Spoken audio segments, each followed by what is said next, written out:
Okay, and that brings us, with quite a music, over to the game. We're up to session 31. We have 5 players, which is an amusing thing for this game that normally caps out at about 3. You might actually get to be able to get things done today. Oh no, they get plenty done with 3 people. It's just that there are less people to go between. Yeah, including when there's a fight on, there's far fewer hit points to go around. Good point. Hey, you've got 2 wizards joining the group. The hit point to go around hasn't increased by much. No, it hasn't. Okay. The AC of 15 and 32 hit points? Yeah, super squishy. Tough. Still the same AC as me. Is it 32? I thought, let me see, when I looked at it, I thought, I think I might have done the math wrong for you. It's actually 10. It's actually 10. I hope not. The webpage says 32, so I'm just going with that, I guess. That's fair enough. Yeah, we can recalculate later. Well, I mean, as I what's said, your constitution? uh, Expecting 12? In which case you have 6 hit points more than Shane that just had his calculated 26. con of 13 actually. That'll do it, yep. Yeah, So, 30 kind of- or 32 32. at this point. Yep, there you go. It is done right. Fancy that.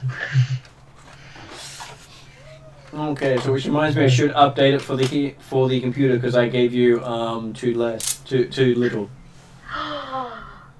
'Cause I couldn't actually see it there, so I tried to calculate it on the fly. Even squishier than you thought you were. Okay. Apparently. So it should be 32, you said? Yep. It's going to be music. Oh, we'll find out. We'll get to that when we actually meet up. Okay. So if I need to, I can do a dice roller for people on the tool, but I didn't really just trust other people rolling because hey, if you constantly got 20s on the dice, bad things would probably happen to you in the end anyway. Karma always catches up to players for some reason. And that's why I almost always only get 19. Yeah, roll me a d20. Cool, that was your reaction roll on the demon that thinks you're cute. No, roll a d20. Congratulations, that's your nat 20 for the night. Yeah, that's more common. Or in my case, congratulations, you never get nat 20s like ever. And when you do, you get 2 of them on a disadvantage. Yeah, actually 2 of them on an advantage, which is actually really great. Two of them on the disadvantage was amazing. Oh, it was hilarious. Yeah. Yes, I suck, but I'm great at it. Okay, so I'll get people to introduce characters. So first we have Stefan. I'm playing Tyler Rift, a Water Genasi monk, who is well known for a particular novel that's going around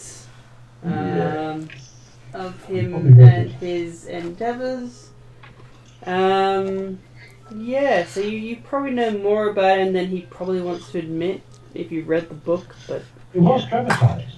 it is, and as far as he's concerned, it is a fantastic book, much to my own annoyance. So it was basically a bestseller amongst all the nobility for a while because everyone was reading about how 2 water creatures got along. Very well. Yeah. And there was a comment about how they should have named the child Puddle. Yes. Yep. But So- I didn't. Next up we have Jeremy. Evening, yes. Playing Peredir, a hero of the Atruaghin clans, born of the deer tribe elk clan, but now trying to live up to being a representative of all the clans and the shaman as well. And also the sole remaining character who was of the Atruaghin from the Atruaghin storyline. Yeah. They started as a bunch of people from the Atruaghin clans and me. And they didn't last.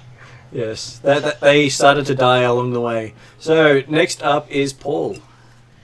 Paul other people get his name wrong, strangely enough. He's a warlock, which means he's also a pretty boy. He's an elf. He's also a part-time healer. And a warlock, which means he also does directed spiritualations. He has fun doing it. So I Yeah, thought, he's the good talky type at the moment. thought I'd actually bring up the area where you're in, which will bring memories back for Shane, who lived in there for quite a while in my youth. Okay, so next up is M. I am playing Matsumi. I am a human wizard. I am from the north.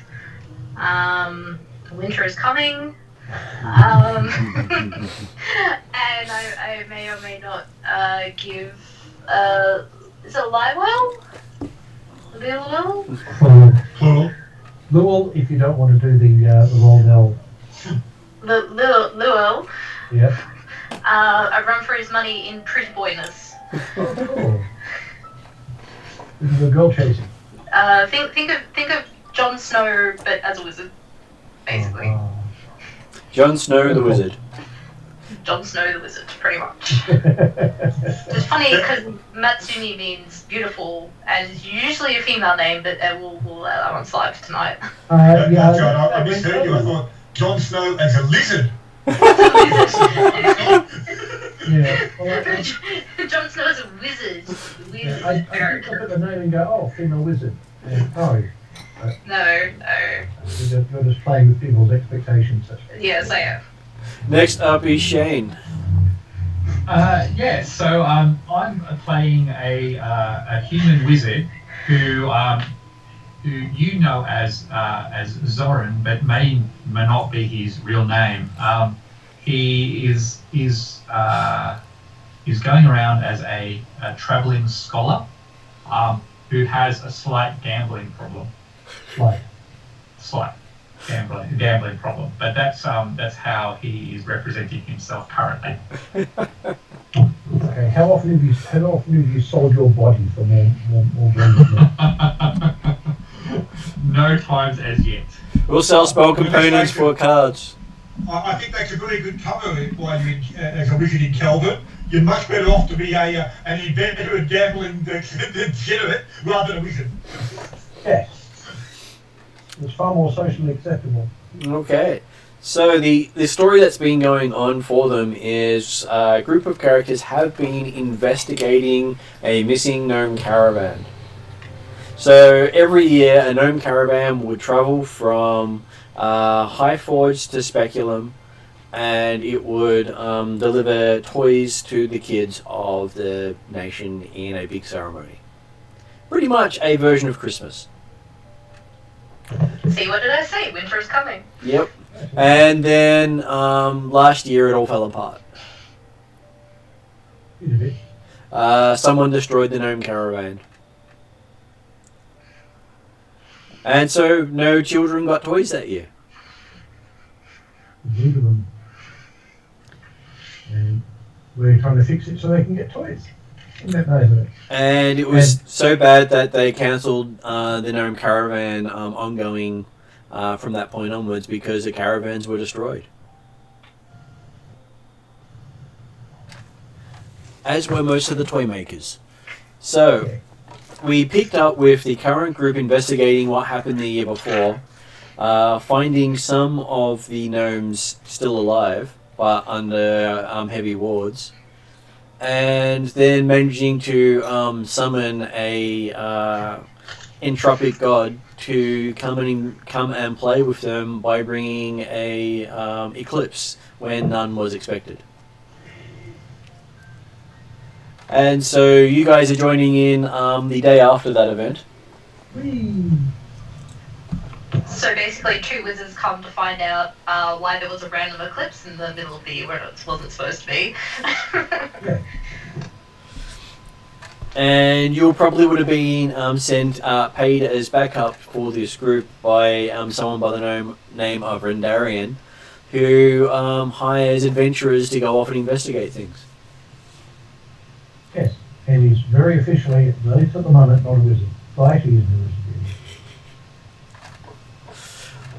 Well, he does call himself a merchant. Yes, and he does have a lot of money, and he does trade things. His biggest trade is information right now. Yeah. So you've been told of these other agents who are working out of here. So Mitsumi and what are you calling yourself at the moment, Shane? Zoran. Zoran. So Mitsumi and Zoran have been travelling together, and you reach the barony of Calvin, where you are greeted by the guards at the gate, who lay down the law about how arcane magic is bad, and how everyone has to have their weapons peace bonded. So you put away your staff, your wand, your orb, the book. And how everyone here is pious, so they follow the Thyatan pantheon with the Church of Karamikos. Because that's obviously the correct religion here. Well, I'm only dressed in, pretty drab robes, with a backpack and my staff, which doesn't look very ornate at all. So you look like a scholar. Pretty much. A foreman. Yes. Okay. So, Natsumi, how are you dressed? I'm assuming so. I am just in, I guess, traveler's clothes.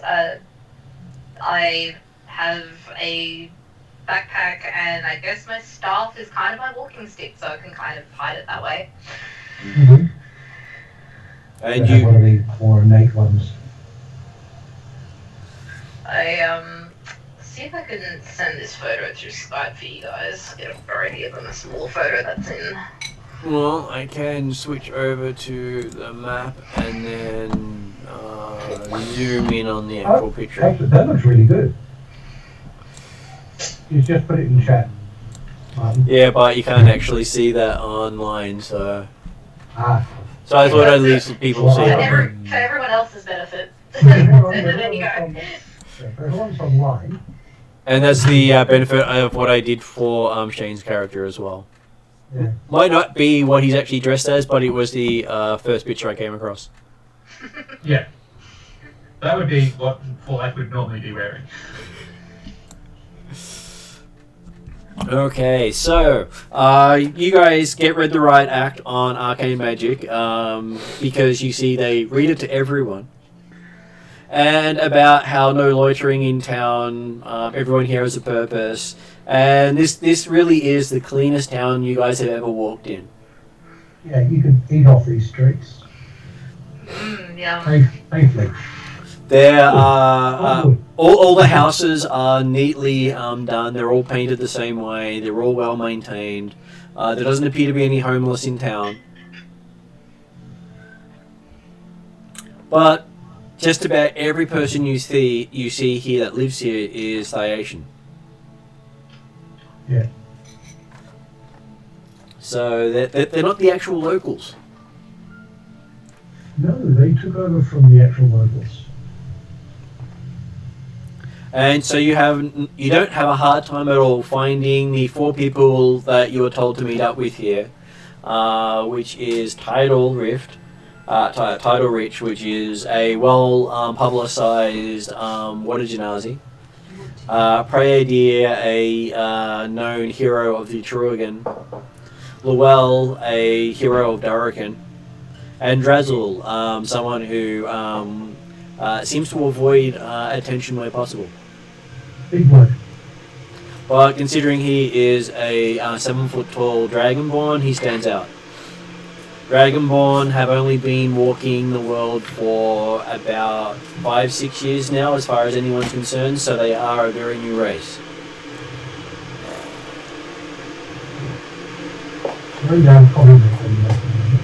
That would be a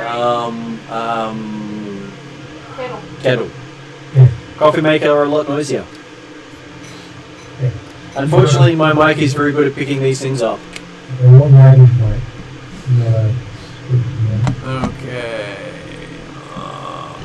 Unfortunately, I can't mute it easily, so... Yeah. So yes, you catch up with Prayer Deer near the gates as he's coming back in from his morning devotion.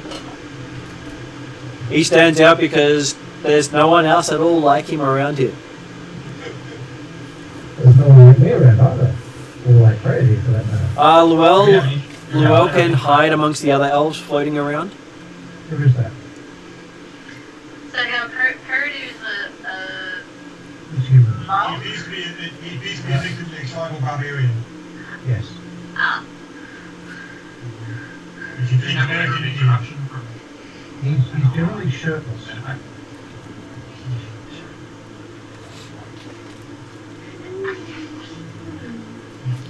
he basically, yes, if you think of the American Indians, That's him. that's the tribes that we're talking about. And he walks past most people without giving him a second thought, and people get out of his way. Even the guards. And his morning devotion is... question mark? Well, it's the sort of thing that, yes, when you get to know him, you realise that, well, it's certainly questionable within Kelvin. Well, he doesn't do it in Kelvin, that's why he went outside. That's right. Technically, he doesn't break the law, he just basically makes them all uncomfortable by doing it just outside the rules. Yeah. Oh, awesome. They're not allowed to accost him outside the city gates, which is why he does it there. Well, it's also more natural too. Not quite as clean and disturbing. So, Jeremy, on your second day of devotion, you do notice that there's about 3 or 4 other people who show up and listen. Okay. So, I won't dissuade them from paying attention, but I am certainly not necessarily encourage them in any way. I can understand that. Most of them are locals. Yeah.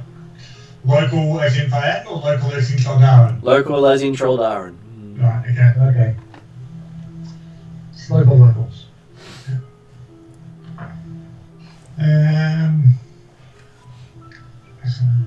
That's another thing too. Honest, this raven is a pet.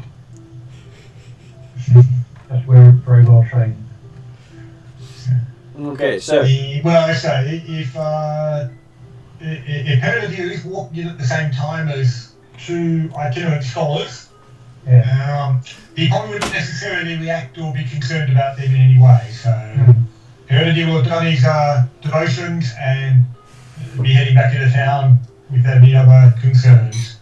Aiming to return to Baron Kelvin, like the High Priest. Okay, actually, yes, considering the status that we ended at the last session, I'm assuming that we were involved in some conversations for a little while after those events, You were. and then we were allowed to go back and return to our lodging, I'm guessing. You did. They said they'll talk to you more later when they had a chance to process things. Okay, yep, in that case then, yeah. Well, I'll be heading back in towards the tavern and where the others are probably going to be having breakfast by about now. Okay, so would our 2 wizards like to follow? I suppose so. So I'm sure that you guys knew what I'm going to... You 2 have been told what to expect of us, but we haven't necessarily been expecting you. Yeah, we have no idea. We have a letter of introduction. We have a letter of introduction, so that we can at least... Yep, you do have a letter of introduction. You could have rolled up with a no you didn't and had to explain yourself. So yes, you do have a letter. Alright, great. So we know where we're going to go to, so we, I suppose then we'll walk directly to the tavern. We know what they look like, so we will go to their... Outside is a wagon with a horse attached to it. Yep. The horse growls in your direction.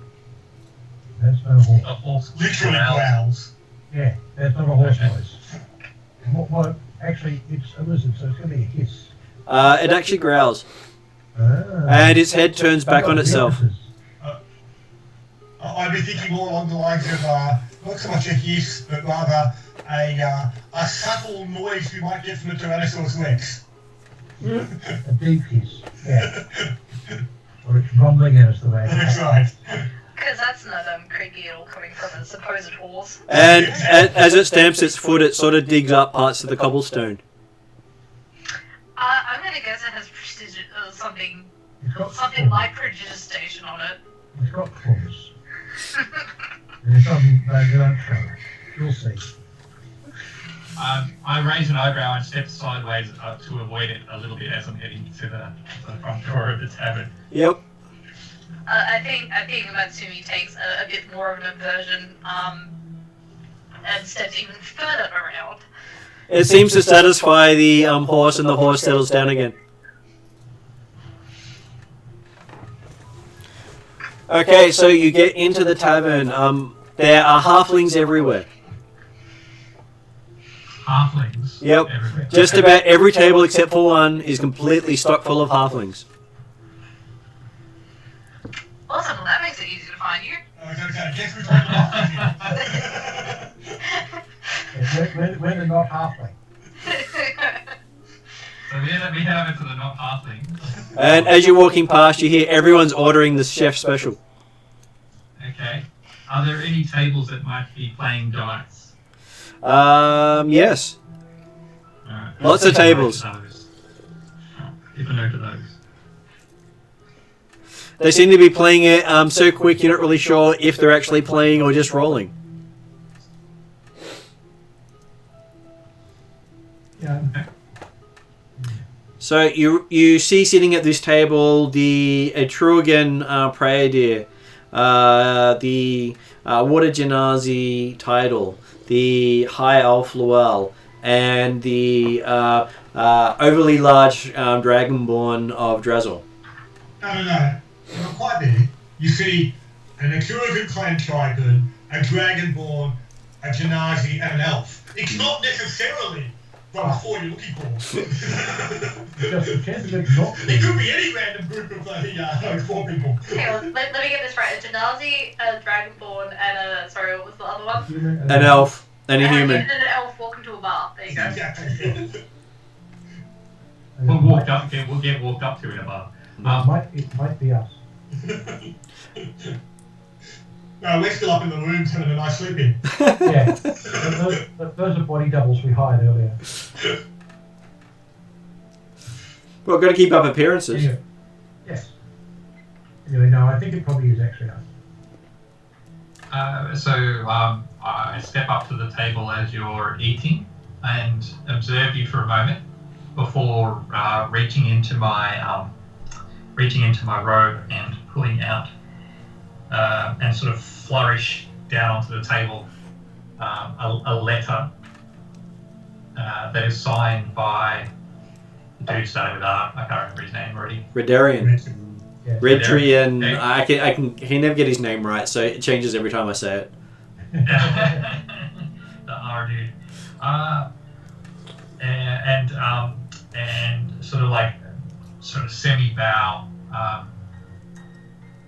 You keep it. You sort of see a hint of what he stopped himself from doing a flourishing bow. So like he remembers what he's trying to be, and then just does a sort of like a more chaste bow. You do hear wolf whistles coming from behind him when he does that. Okay.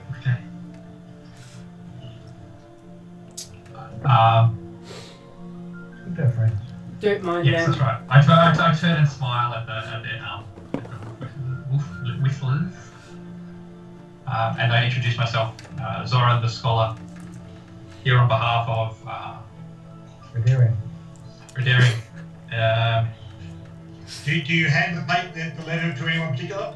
He put it no, down I in just front put of it him. down on the table. Yeah. Well, Peter will read the letter. And goes, so you were following me here.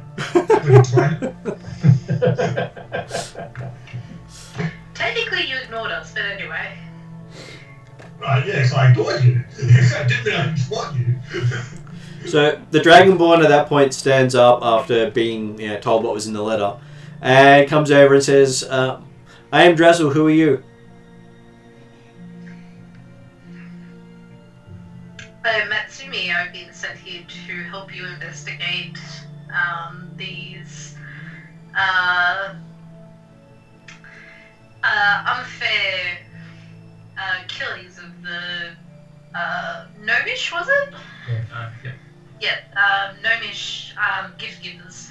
So Drazzle steps up and gives you a hug. So he is a 8 foot tall, very muscly looking Dragonborn. He's very touchy. I guess you kind of like gotta let that happen. Yeah, I'll just smile at you and just say, just endure it. Give you a hug. Just endure. As he steps forward, I'll say, he's going to hug, he's not attacking. I would presume that given that there's no weapons present, it's friendly, but still. Dragonborn, he's got weapons, he is weapons. And you do feel uncomfortable at the way he rubs himself up against the side of your head. He's very touchy. He's a cat. Think of a cat. Bad touch. You get used to it. It's how he does his healing. Yes. And then he turns to the other wizard and says, and I am Drazzle, who are you? As I said, I'm Zoran the Scholar. Pleased to make your acquaintance. He steps over and gives you a big hug as well. I sort of bring my staff close to me and sort of, take the hug, but like Protect yourself. You still have scent of Drazzle on you when he leaves. so Drazzle. Dragonborn drool. Lovely. He shares. I mumble under my breath, I'm glad this is not a regular road. Washing. He turns around and says, you need another hug? No, I'm Can do other side. Make it even. One. I'm still enjoying the lingering after effects of your first one. When it fades, can do again. Then he sits down. First I ask. Martin, Yeah. while this is going on, I'm going to signal to one of the barmaids to bring over 2 more drinks. Yep. The red-headed barmaid comes over and puts down 2 drinks for you. Oh, she's got two more pretty boys to look at. She looks them up and down and just, doesn't see anything too appealing in them. Well. I say good morning and sit down. So she puts a flagon of ale in front of each of you. And later comes back with the house special. And what is the house special? You have no idea. It doesn't look like anything you've seen before. You noticed when you came in that everyone was ordering the house special? Peter did not order the house special. It is the only thing in the house special? No, so Peter is having a nice bowl of oats. Yep. It's not the only thing in the inn, but the place is full because of the house special. Yes. He's not having the house special, just because there's something different. How tall are the rooms in this place? Because obviously there's a lot of hardlings in here, so. There's humans and stuff as well. It's a human inn. Everything's human sized. Nothing's halfling sized, which makes it even more odd. So why are there so many halflings here? They like food. Do you ask that to these guys? I guess so. Yep. The cook is apparently well renowned. The cook is very well renowned. He's very, very good, and he's a halfling. So it's friendly to halflings. Yes, and they're probably getting a good deal out of this being halflings too. Fair enough. I guess I start digging in. It is probably one of the most amazing meals you've ever had. Nice. Yes, I tentatively try it until I've had a few mouthfuls, and then I more heartily eat it. And basically, in all the places you've been, you've never met its equal in a dish. Particularly not at this price. Well, hey, they didn't pay for it. Well, there's that too. Is this particular meal today spicy, or is it just... It is a spicy meal. Okay, that's fine. I was going to say, you'll get to enjoy it multiple times. Yeah, Is that a constitution roll for spice, or just... No, you'll just have a lingering aftertaste for the rest of the day. Cool, that's fine. I will appreciate the spice and head into the kitchen. Yep. The chef is busily working away. Yep, I'll just say hi to him. I'm assuming it's the same. Yep, same little halfling. Yep, same halfling. I'll wave hello once I've got his attention for a second, and just put a gold coin on the counter for him and leave the kitchen. Yep. And after about 10 minutes or so, most of the halflings start to shuffle out once they finish their food. Doesn't take them long. Yep. Yes, and shuffling because they're full. That they are. They had a... And the place still smells of the wonderful food. Do the halflings get human-sized portions, or do they get like normal portions for them? No, their portions are probably twice what a human would eat. Oh, right. It's the other way around, right? They do love their food. They just had dinner and second dinner at the same time. And Thursdays. And Thursdays. Right. I'll be back for morning tea. And by the look of things, that they were completely stuffed by the food. And so not long after they're all finished up, another halfling walks out from the back. I will give both of you a insight roll. Who's both of you? The two wizards. I haven't seen it before. The others actually know who it is. Inside. Where is 19. Inside. Yep. It's amongst your list of skills.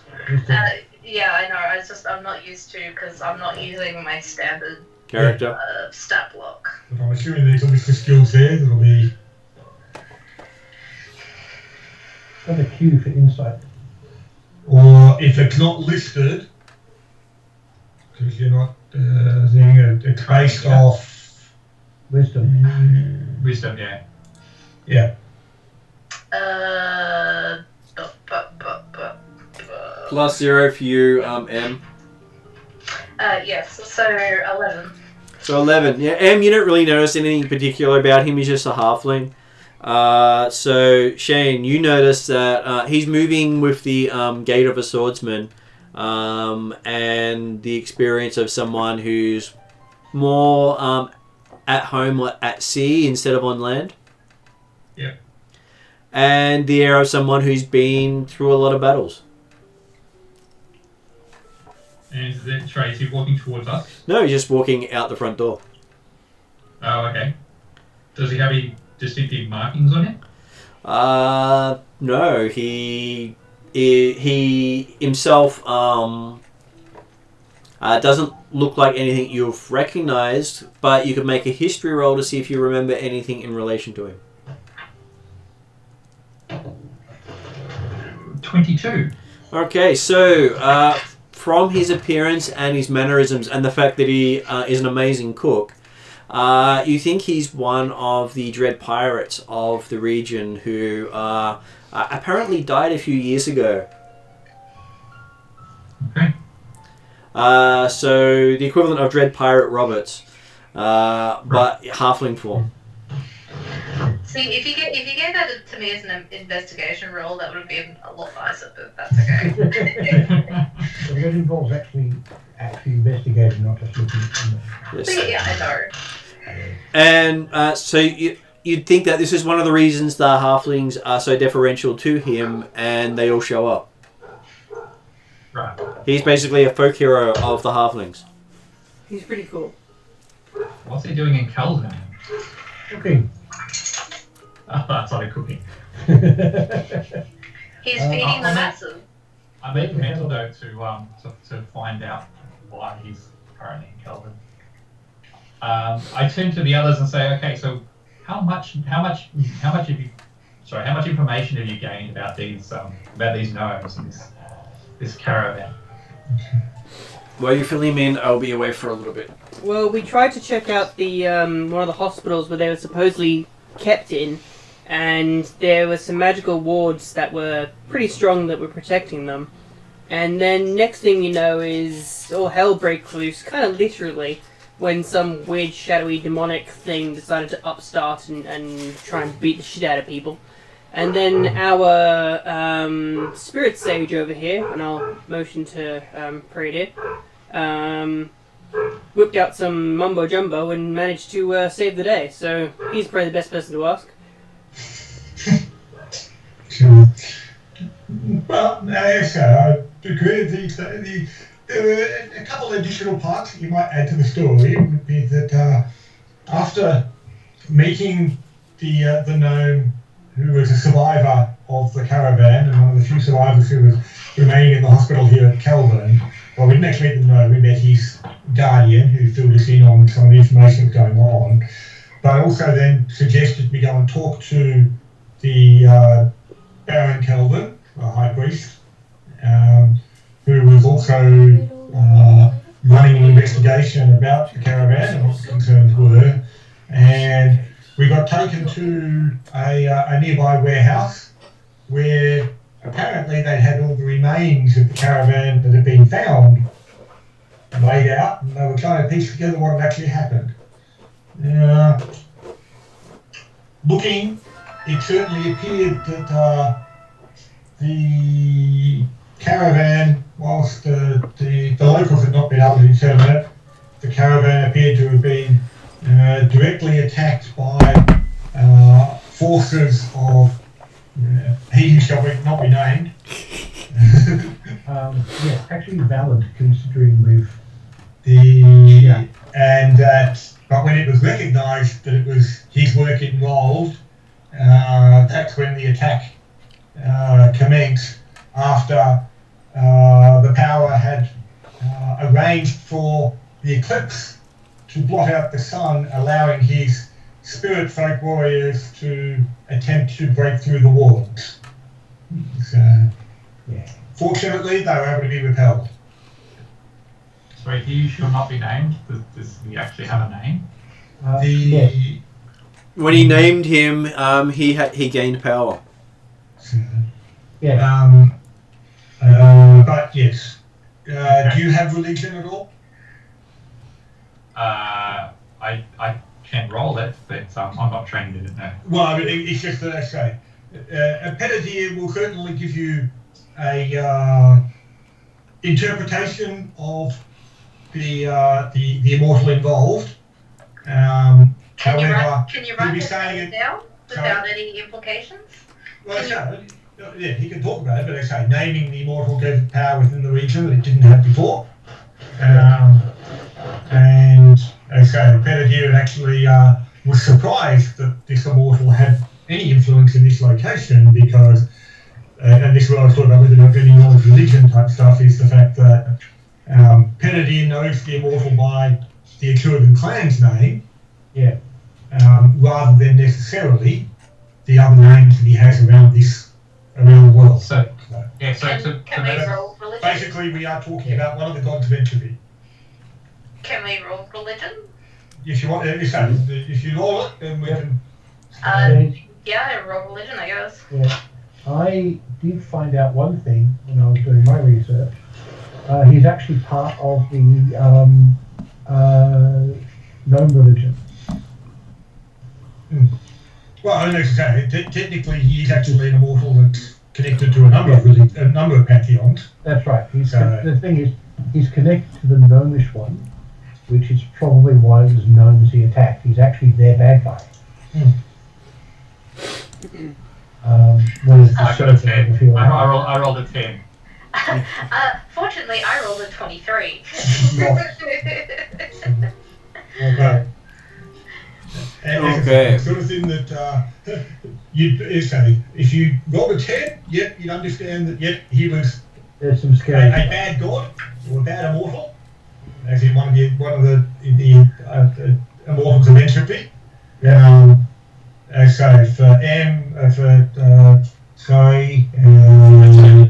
Sansui, you would recognise or realise that yes, he's talking about Abzanti Altu, as known by the clans, also known as Evaldi, Menlil, and Scorpios. Yeah. Yep. So, Whose domains are corruption, lust, hunger, and madness. Yeah. Fun. Nice guy. And- Of course, it's that same film.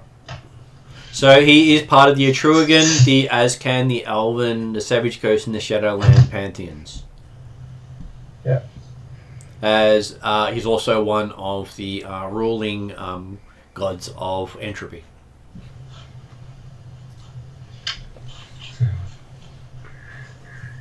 but yes. He's very bad. So certainly the recognition that there was much greater forces involved here than were apparent when the earlier investigations that we'd done. Everyone had a different story about who it was that attacked the Gnome Caravan. Yeah. Ranging from the Viatans, the Kaldarans, the Orcs, the Gnolls, the Giants, possibly the Dwarves. So, and just random bandits. There was certainly a lot more to the situation than was first apparent, which also then explained the efforts that the Church of Kalamikos was putting into as providing protective wards. Was there anything else found at the locations that would suggest some kind of non-spiritual attackers? So was it a group that was directed by that said immortal, or It was. was it It was summoned demons. Yeah, so the rumours going around were saying were mostly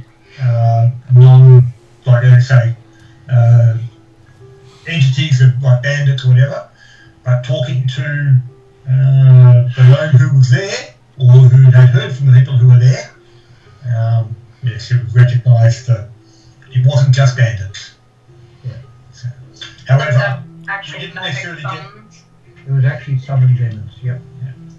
However, we didn't necessarily get a good chance to investigate the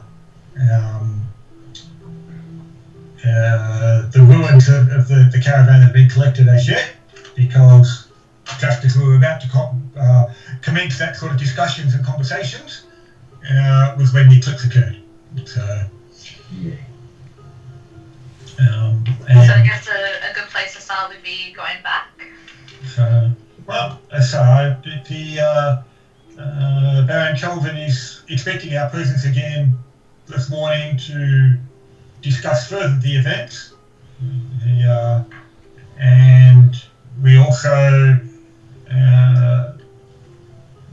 were originally aiming to go across the river to try and talk to the gnomes directly.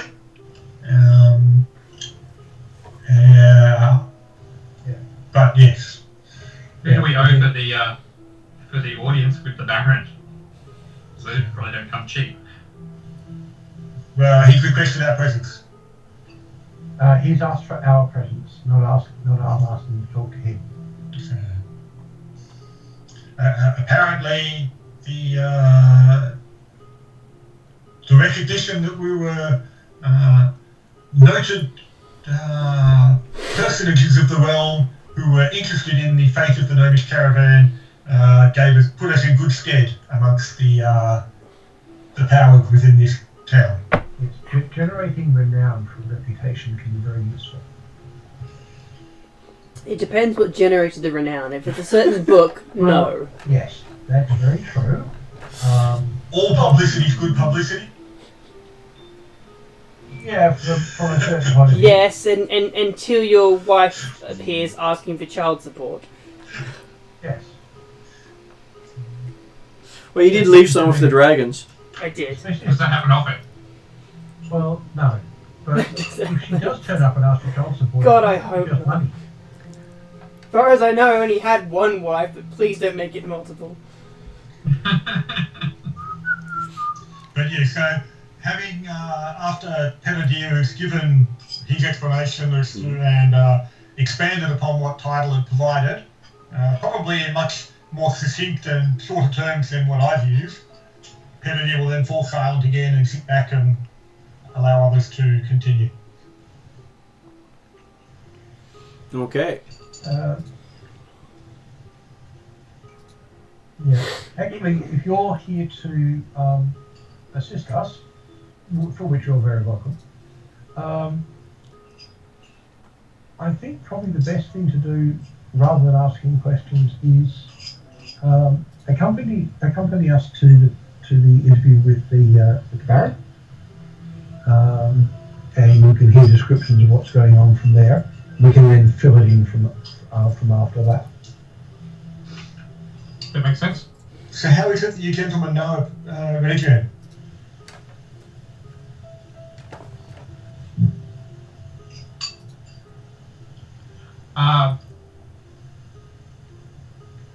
There was an incident in a threshold that put me in his debt. So I'm here to pay back a debt. Fair enough. And sir?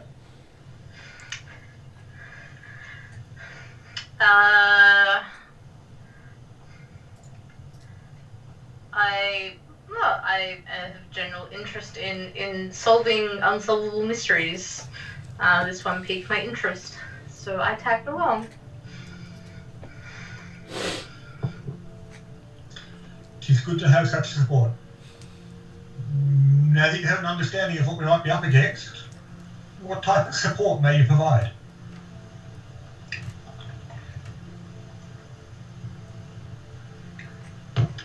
Oh, well, we have both magical and, great knowledge, being my friend being a scholar, and myself knowing a little bit of the arts magic. We are very interested in finding out what has happened here and diving deeper into investigating that. Very good. I'm sure such knowledge and power will be advantageous. Yep. If don't tell anybody else. Is there a candle on the table at all? In some form of fire? Yes, there is. Zoran seems to get fascinated with the flame. The flame is on the candle is not actual real fire. It is magical fire. Okay. Continual light. So he gets fascinated by it and only partially, once he notices it on the table, then he's partially interested in or cognizant of what's going on around him. He sort of he reaches out his hand to the flame and sort of starts flicking it with his finger. There's no heat whatsoever. Yep, means he doesn't have to stop. He seems disappointed. So So you takes his finger away. I'm sorry. What? Oh yes, scholarly knowledge. I'm sure that I can support you with my scholarly focus on knowledge. your scholarly focus on fire.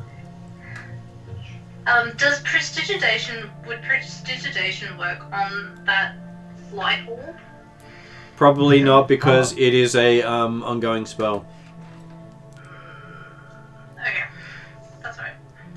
I was just gonna snuff out the light with prestidigitation, but that's fine.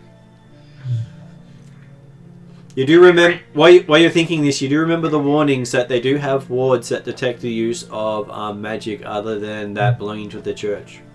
Yeah. Don't. Yes, even in private, you don't use spells. And we've seen this. We've seen their wards in action. Which we can tell you about that now. Yeah, we've seen their wards in action. Their wards can be very, very strong indeed. Fair enough. I'll be careful. Is that just in this city, or is it? The city. Yeah. And how much time have you spent in Karamikos? You said I you was come born from here. threshold? I was born here. And yes, I was born around the threshold area. Okay. So certainly for that, you're aware that in Calamikos, certainly arcane magic is frowned upon generally everywhere, but in Kelvin, it's particularly disturbing. Threshold's a bit more open-minded about the situation, but it's still divine magic's much better than arcane magic. Tell me about it. But it was like I was just like a BDM now in that sense of the fact that It was only spending time in a Calamikos, small hole you'd be in the aware mountain that that I blew out with that firewall. It was only a small hole in the mountain. It's just that, yes, if you had the experience in Calamikos, that, you'd be aware that you avoid using open displays of arcane magic whenever possible, and in Kelvin, avoid it completely. Yes. Okay, so you head off to see the Baron? Yes. Yes, we may as well head off, particularly if they had any particular time or concern when he was expecting us. I'm assuming it was after breakfast at some point. Well, the chef has left, as has the barmaid. Okay.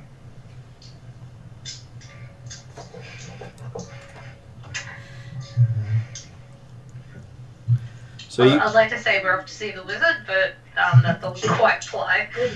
So, well, you're off to see the cleric, and you can follow the white marble brick road. There you go. it doesn't quite scam. Not really. But hey. Kennedy will quite happily lead the way towards the temple. Okay, so as you head down the main street to where you met everyone outside of the hospital, could the character players from last session give me a perception roll? Percepticon. Let's have a look. That's 25. 9. And Paul?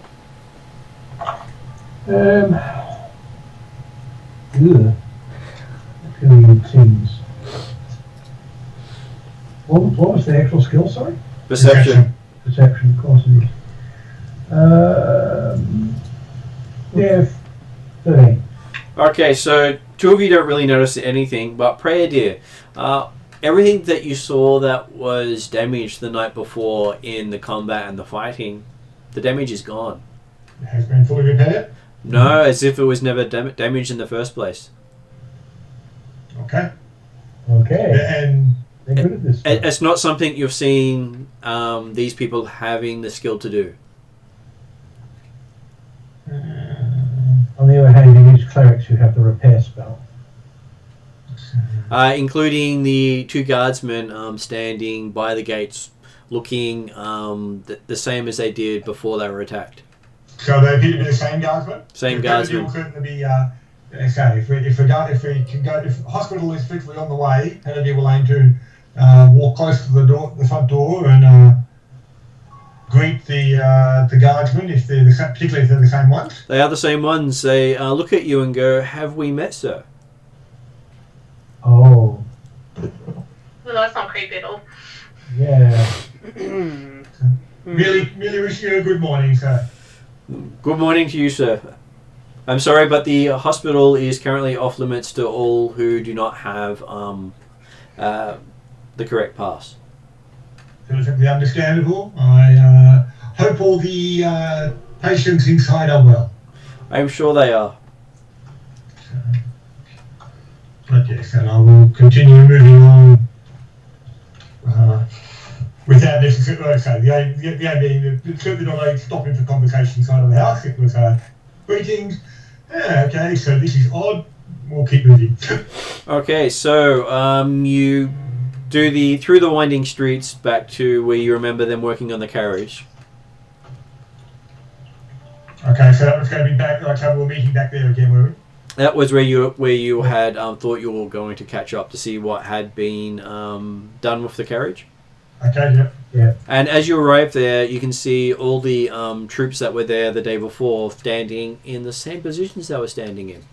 Even the people up on the parapets standing in the same position. Right. And Not creepy at all. okay. Do they appear to recognise our approach? No. Some of them do seem to see you approaching and ready weapons. No. As you are the only non-Thyactians in the area. Excellent. So my sword is peace bonded again at my side as I approach open-handed. Yep. And do we recognise the guards? I don't know that we interacted directly too much with them yesterday. You didn't interact with them because the sister had gone through and opened the way for you. Yeah, that's right. We had an escort meeting, so. Yeah. Okay, so they say, who are you and what are you doing in this secure location? How did you even know the secure location was here? Greetings. My name is Pelletier. Myself and my colleagues visited yesterday afternoon. With an escort. He looks puzzled. He says, I have no idea what you're talking about because no one's been here for, no one new's been here for over a week. I'll be back in a minute. Yep. Yeah, that's taking creepy to new heights. And he looks like he is being earnest in it. I've got no doubt that he's I'm happy that I passed the insight roll that he was not trying to bluff or dissemble in any way. Yes. However.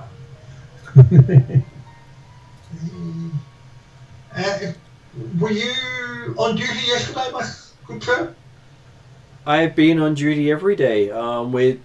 We've just moved in the caravan from where we found it into the warehouse. Yes, and indeed, that's what we were looking at yesterday. You kind of looked at it yesterday. It wasn't here. I had a feeling you might have been thinking along those lines. So, well,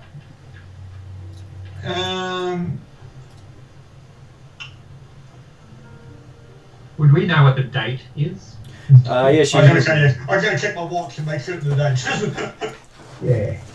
you'd be aware of what you believe the date is. Yes.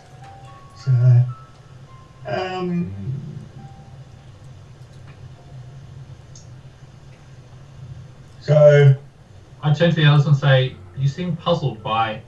what day was it yesterday in relation to upcoming, like effectively the Sunday equivalent or fair day or anything like that sort of stuff? Well, he gives you the actual date for yesterday.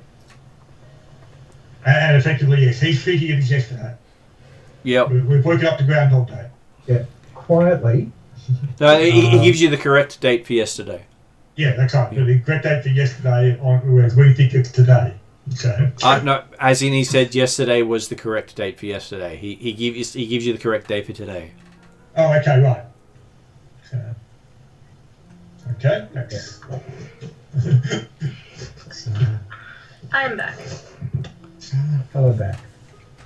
It's okay, you just missed out on more creepy details.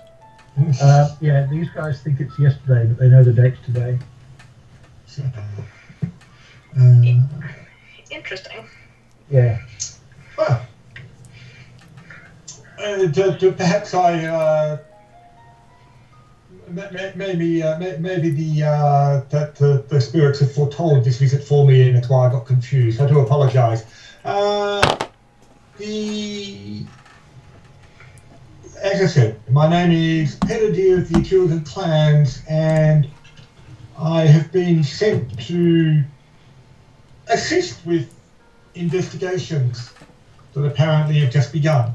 Well, I will go and get the Baron. He is doing a first look over the ruins, so I'll he'll be be able to most make a decision. appreciative. Thank you very much. We have an appointment with him anyway. So. Okay. So he comes back a moment later and says, please follow. We will do that. Thank you. I'll do that. You step in, everyone's standing identically where they were when you came in yesterday. Well, we know nothing's been touched yet, at least. Yeah. Of course, it also means I didn't do much investigating yesterday because we didn't get in until late afternoon. So I was just getting the same spot the whole time. But yes. So, and our escort is willing to take us towards the Caravan? Yep. He still looks like he's in most of his robes. When you saw him previously, he had taken off a lot of it. Mm-hmm. As we approach the Baron, does he see us approach, or is he involved in conversation, or? He's currently getting wounds bandaged up. He seems to have a lot of fresh wounds. That you didn't have yesterday? Well, yesterday he was covered up. Right, yes, because we arrived later in the day, so therefore he'd already fixed it. Yeah. Okay, so they seem to have been tending what looks to be remnants of a demon attack. Mm-hmm. So... Okay, so he turns around. We're certainly going to be looking around more cautiously for any evidence of Axantial's presence or force minions. Mm-hmm. Yeah.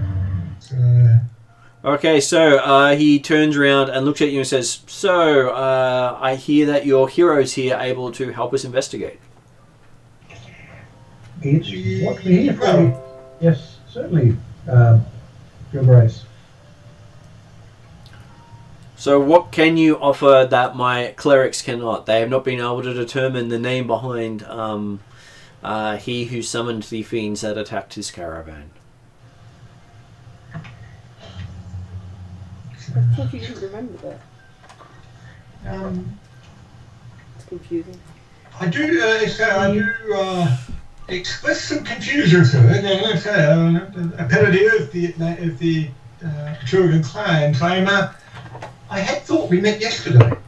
We can't have. I just moved the. I just wrestled the remains of the caravan for some demons and brought them here yesterday. Pray dear. Is your god causing memory loss? Well,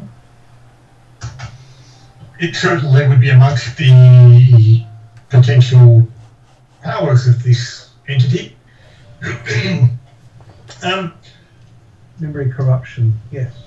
I will.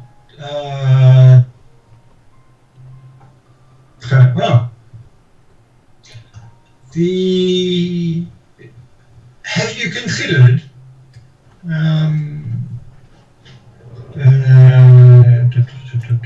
Actually, yes.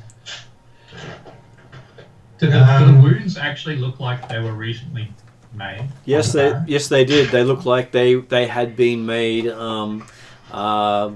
pretty much within the last few hours.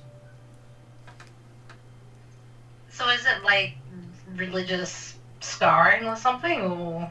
No, it actually looked like it was fresh wounds. Fresh wounds. With demons. Oh, okay. Or So they- it's like a bad Groundhog Day gone wrong for these guys. Very much so.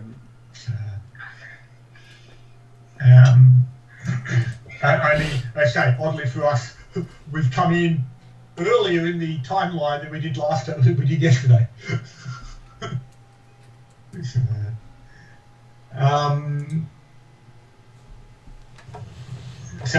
Martin, 17 on religion.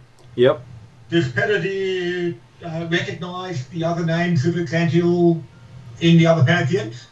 Given who he is, there's going to be a lot of workarounds you can use as well. Yeah. Well, I mean, that's not good. I'm just saying, like, the sense of, because I would kind of be expecting that, well, it's certainly part of Peredir's plan is to actually get better understanding of the greater world, particularly the religions in the world.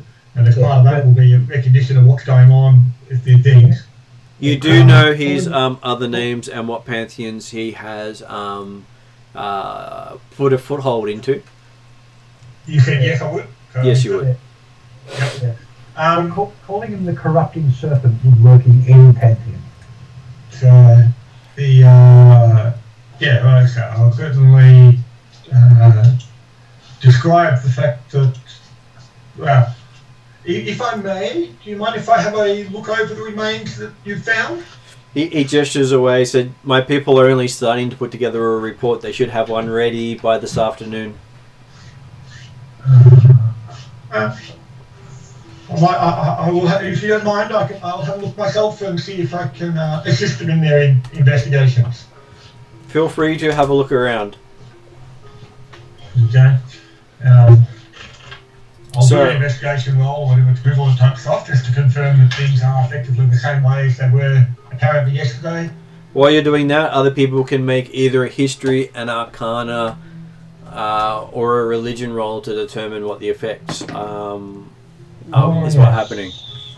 I'm rolling terrible today. That's a 13 on religion. I just got a 20 on the dice. A 20 on the dice? Yep, which gives me a total of 26. Okay, so what's happening in this town could quite easily be the result of a misuse of an artifact of time.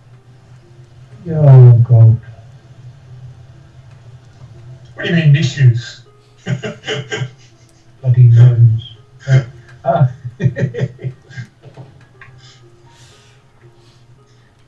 There's rumours that there was a lost artifact of Chardates brought to this city. Okay. And the healing goddess of time may actually have had her bell rung incorrectly. So time is going backwards instead of forwards? So at least they've had a step back in time or something like that, effectively. It may have been used as a last minute save myself. So I know where it is. Did we notice anything walking up to Kelvin? No, everything outside Kelvin seemed normal. I'm sorry, didn't notice, more along the lines of, did we notice anything about Kelvin itself as we were walking up towards it? Kelvin seems to be operating as it always has reputed to be. Most of the locals avoid it. People of Titan descent see it as a place of advancement. But it's not made a big impact in the world for about a year. Sorry, and they're saying that it's very, very clean. Yep. Yes. Mm-hmm. Just looking around, would you say that there's no decay? There is no decay. Or rather, it's very well maintained. No, there's difference. No, I say that there's sorry, no, I was very specific in my question, sorry. There's no signs that things are breaking, that things are decaying, that there is no... There's no sign of actual maintenance. No. After that. It's been built and has stayed the same way since. It does look as if at one stage it stopped changing, but it is known as a year ago. it is known as a place that was well maintained beforehand, but you don't see anyone doing any maintenance at the moment, and it's heavily maintained for something that's not being maintained. Right. Is there a knowledge or investigation or maybe even arcana roll to determine how long it's been in this state?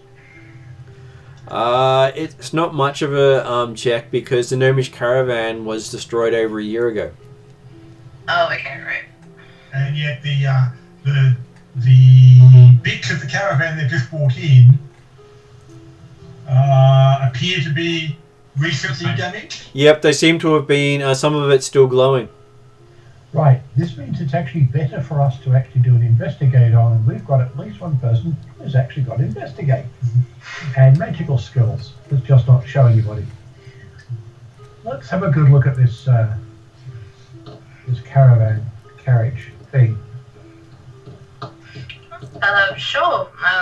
We could go up and have a closer look. Yep.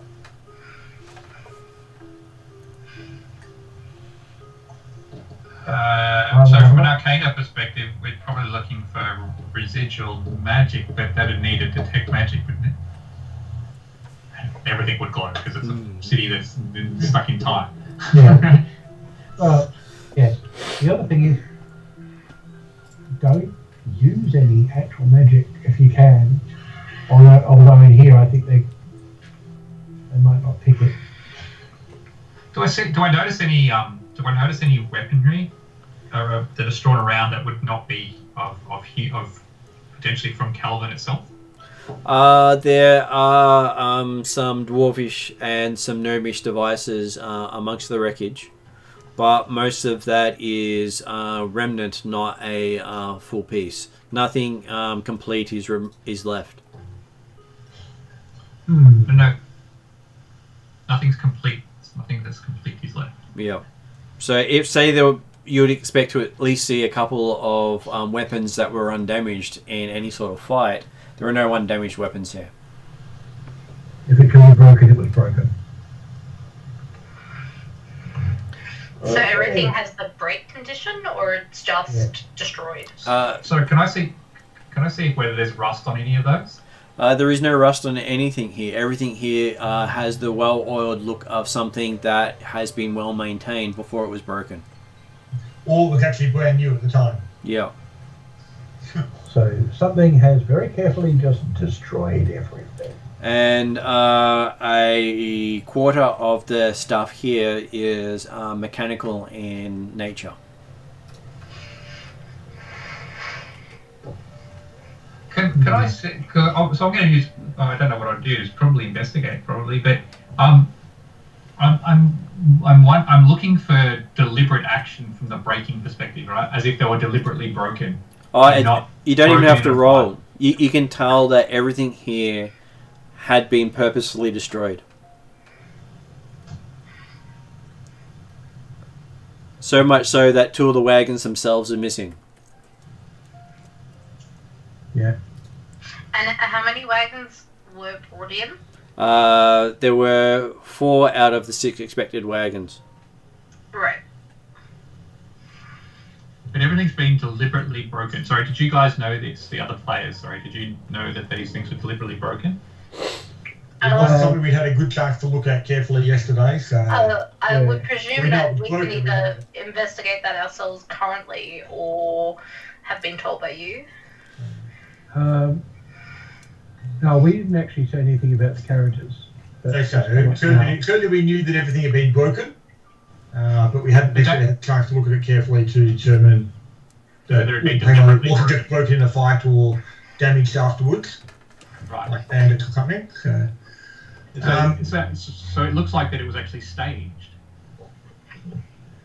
Or someone who's gone out of their way to make absolute rubbish of this this poor defenseless caravan. Oh, the caravan doesn't look defenseless. The caravan looks like... It's called defenseless. It's defenseless now. Think of it as probably the most heavily armoured transport of its time that very few people could take out. The gnomes had significant warding. Oh, I know, but now it's defenseless. And half the mechanical things are weapons of war that you can't even imagine what their purpose is. But you'll also note on the caravans that are there a number of protective runes, effectively inscribed into the caravans themselves that we realised yesterday were actually designed to be linked together into the set of 6. Yes, which is actually a really good reason to break everything just in case it's got a rune on it. Mm-hmm. So, and would presumably the 2 that are missing would probably be the front and rear carriage, being probably the start and end of the ruins? The way it's laid out is how they found it, and it as if they had already formed a circle. And the ruins are normally designed to be to circle the caravans. Right, okay, yep. So they've broken the circle. And it basically formed... They've crunched through one of them down to the point... From a wizard's perspective, it's formed a summoning circle that is a ward against all summoned creatures. Summoned creatures shouldn't be able to appear within 100 feet of this when it's completed. Which means they use something else to break the circle, and then they brought the summon critters in. Quite doable. Is there a way to determine whether things started from the inside, like as in it was an inside job kind of thing? If there is, it'll probably be on the 2 missing carriages. Sorry, Martin, I missed some of that. I've got a bit staticky. I said if there is, it would be on the 2 missing carriages. Right. Perfect. Hmm. Are we able to be taken to where the caravans went or missing, or where these ones got found? It's marked on the map. They are happy to send one of their their Griffin riders with you. Yeah. Okay. Yeah, because so my thinking is that if they've been deliberately broken, it may have been an inside job, and the demons may just have been taking the opportunity to in effect scavenge the wagons after. Or it's a whole conspiracy, but either way. Well, someone did a concerted attack. One of the best ways to do that is break the circle and then throw demons at them if you're that sort of person. But it would be finding out who the corrupt person was, if they're surviving or not. And that's, not going to be easy.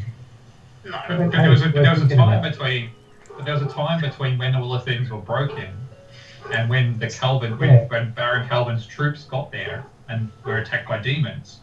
Yeah. So there seems to be a disconnect between when things were actually broken and when the demons were attacking the caravan. Do you ask the Baron about this? Yes. Okay, he says his troops saw the attack from the walls, and they rushed off and reached the battle, but were unable to rescue all the gnomes. They rescued some of them, and they have the survivors from that battle in their hospital. What happened to the other 2 caravans then? They were not there when they arrived. And how long ago did this attack happen? That happened yesterday, he says. Right, so a year in the real world has taken place, whereas they've been stuck on Groundhog Day for a year. Is that what we're finding out? Or it's just much slower? You're expecting that whatever magic is affecting them, they still see the progressive days, but they believe that everything happened the previous day. Yep. So for them, yesterday is what we know as last year. Right, okay. And what we've got in front of us is what happened yesterday. Last year. Yep. So that's been caught in it as well, which is great for us. And you believe that every time they wake up, they're under the effects of what they were when they woke up on this day. Yeah, which means the Baron's been bearing those injuries for a year and suffering that pain. So, my question is, so you guys remember what happened in your yesterday, so we're not currently affected, or you guys haven't currently been affected by this magic? Oh no, to us, yesterday is yesterday, not yesterday is last year. Yeah. Because that's not confusing. Okay. We're not affected the same way they are. Yes. So, because you're remembering details of your investigation from yesterday, whereas everyone else's recollection is this happened yesterday. Yeah, my guess is it's because we weren't in the city a year ago, and we were affected by what was done at that point. And I think it was done then by someone trying to save their own life, and it's been repeating the same day ever since, as a response to that. Yeah. Do we know would we know the name of this artifact that was potentially here all the time? It's rumored to be the Bell of Chardates. The Bell of Chardates. Yep. Benedier is, as part of his investigation of the Caravan ruins, he's particularly looking around for any potential artifacts of time that might be amongst the collection? My guess is it's actually in the bottom of the hospital. They say I don't expect to find it, but I'm specifically looking to see if there's something here. Yeah. Is the bell always here? No, the bell was not always here. The bell is a Treldaran artifact that the Theatans had ignored. I can, but it's going to be difficult on the notes going. Ignored it. Yeah, because it wasn't part of their religion. Oh, of course. So the bell apparently belonged to Kelvin, is that right? No, the bell had been recovered in the wilderness a few years ago by Dimitri and some of his companions. Yeah. And But it was actually being housed at Kelvin for the last couple of years. it was rumored to have been brought here by people other than the Theatians. Yeah. So I turn to the Baron and go, do you know of the Bell of Chilak? Yes, I do know of the Bell of Chardonnates. There was a shrine to her in the ruins under the hospital. Do you mind if we investigate that bell? We believe that there's maybe something that's an effect, a time effect that's affecting Kelvin. Be careful there because the wards are very strong and they keep the city safe. We understand, and we will protect Kelvin as much as we possibly can, because that's our first priority. And that is one of the reasons why I'd like to see the bell, because it may be having an adverse effect on Kelvin, and we would like to stop it. Okay. I have a 13 charisma. I've Yep. got. He's happy to let you go because while you're talking, you see his sister wander up and whisper in his ear, and he says, "As long as my sister can accompany you, you're welcome to go there." And who is this person? It is she has long curly hair. She looks similar to the Baron, but dressed like nobility. Is she one of the Griffin Riders? No, she was the one who escorted you to here the day before. Okay, yeah. And she greets you by name.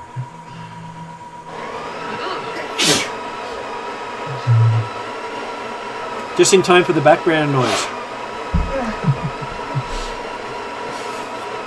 So she says, "Pray, dear, if you'd come with me, I will talk to you on the way." I will be with you momentarily. And so I'll refer to her by name, it makes sense. But if I may just give my report to His Excellency. He says he'll be. She says he'll be happy with the report tomorrow. Give you a chance to actually work on it a bit more in more depth. She says to you for in case she heads out. Do you want to clean it up or do you want me to do it? I'm fine with So she knows, or she's not affected by coffees now. No, this Oh, Groundhog Day by the sound of it. Perhaps I should still warn His Excellency of my initial concerns. I was expecting you to Just to ensure that no accidents are That's staying. committed. Yeah, my guess is we'd find she was actually outside the city. So Penadere will actually do a quick report to the Baron, Yep. basically informing him that I suspect there's influences of the serpent might have been involved in this attack. Well, there are many serpents, and none of them helpful. I would certainly be cautious of speaking their name within the vicinity. Any of them. He just nods and he will have his people looking more depth for the signs of such evil gods. And because yes, I fear that any reference to the name may well weaken the wards on the city. Yes. Okay, so outside. So then I'll go and talk to the daughter. Sister. Sister, sorry, yes. Okay, she greets you all warmly and says, I'm glad that you showed up again today. Well, I get the impression that we're glad that we showed up again today. Yeah, well, as far as the rest of the city is concerned, anyone who was here when the artifact went off is still here. Yeah, I thought that was it. Except for the person who set off the artifact apparently is unaffected, but still can't leave. And Do you know who that is? Yes, I set off the artifact. Ah. I was about to say, if she's not been affected and she's telling us this, certainly she was implying it, but Cody wasn't going to force her to say it. apparently she readily gave the information. I set it off. For what reason could you possibly set off an artifact that would do this to Calvin? I didn't know what it would do. They had destroyed the city. Everyone was dead or dying. So you recovered it to the day before? I asked the god for help, and apparently this is the help they gave, and I'm not sure how helpful it is yet, because we haven't had as bad a day since then. Well, yeah. But you've only had the same day. We've had the same day for the last year. So you don't have a lot of dead people, which is a bonus. It is odd that the town has been suffering under this situation for the last year, and yet this, from the external world, Kelvin appears to be progressing normally. That's because the rest of the world never really cared what we did inside as long as our taxes were paid, and the fact that we can pay our taxes on time every time. Because the money's there. And then it's there again. And then it's there again. Indeed. Yeah. You can't accumulate it, but you can always pay your taxes. Pretty much. So, yeah. So perhaps so at the moment we were headed towards the hospital, I'm guessing? Yeah, she was taking you towards the hospital. Is it worth us finding somewhere more private to sit down and discuss the event prior to return to the hospital, or perhaps within the hospital would be within the wards, maybe the best place to go? Well, the wards are the safest space. If you say the name of any of those affected, the attack just starts. And then suddenly everyone's like, "Well, that peppermint." so I just noticed that yesterday when the attack started, after our arrival, was that different to previous iterations? It was probably not as early as it has happened, but it was still fairly early. Most of the time it happens at sunset. The sun always sets when the attack starts. Right. So we did effect win the attack early. However, we did not suffer the attack. Well, obviously, the town was not destroyed yesterday. It was a surprise. They normally level the hospital first. What are they searching for? Because they're obviously here to search for something. We don't know. They were destroying everything. Every bit of culture of the city was destroyed last time. Right. Not a single stone was left standing of this new city. And you've been remembering that whole time. Yeah. And what a shame Dimitri's not here. He'd be so happy.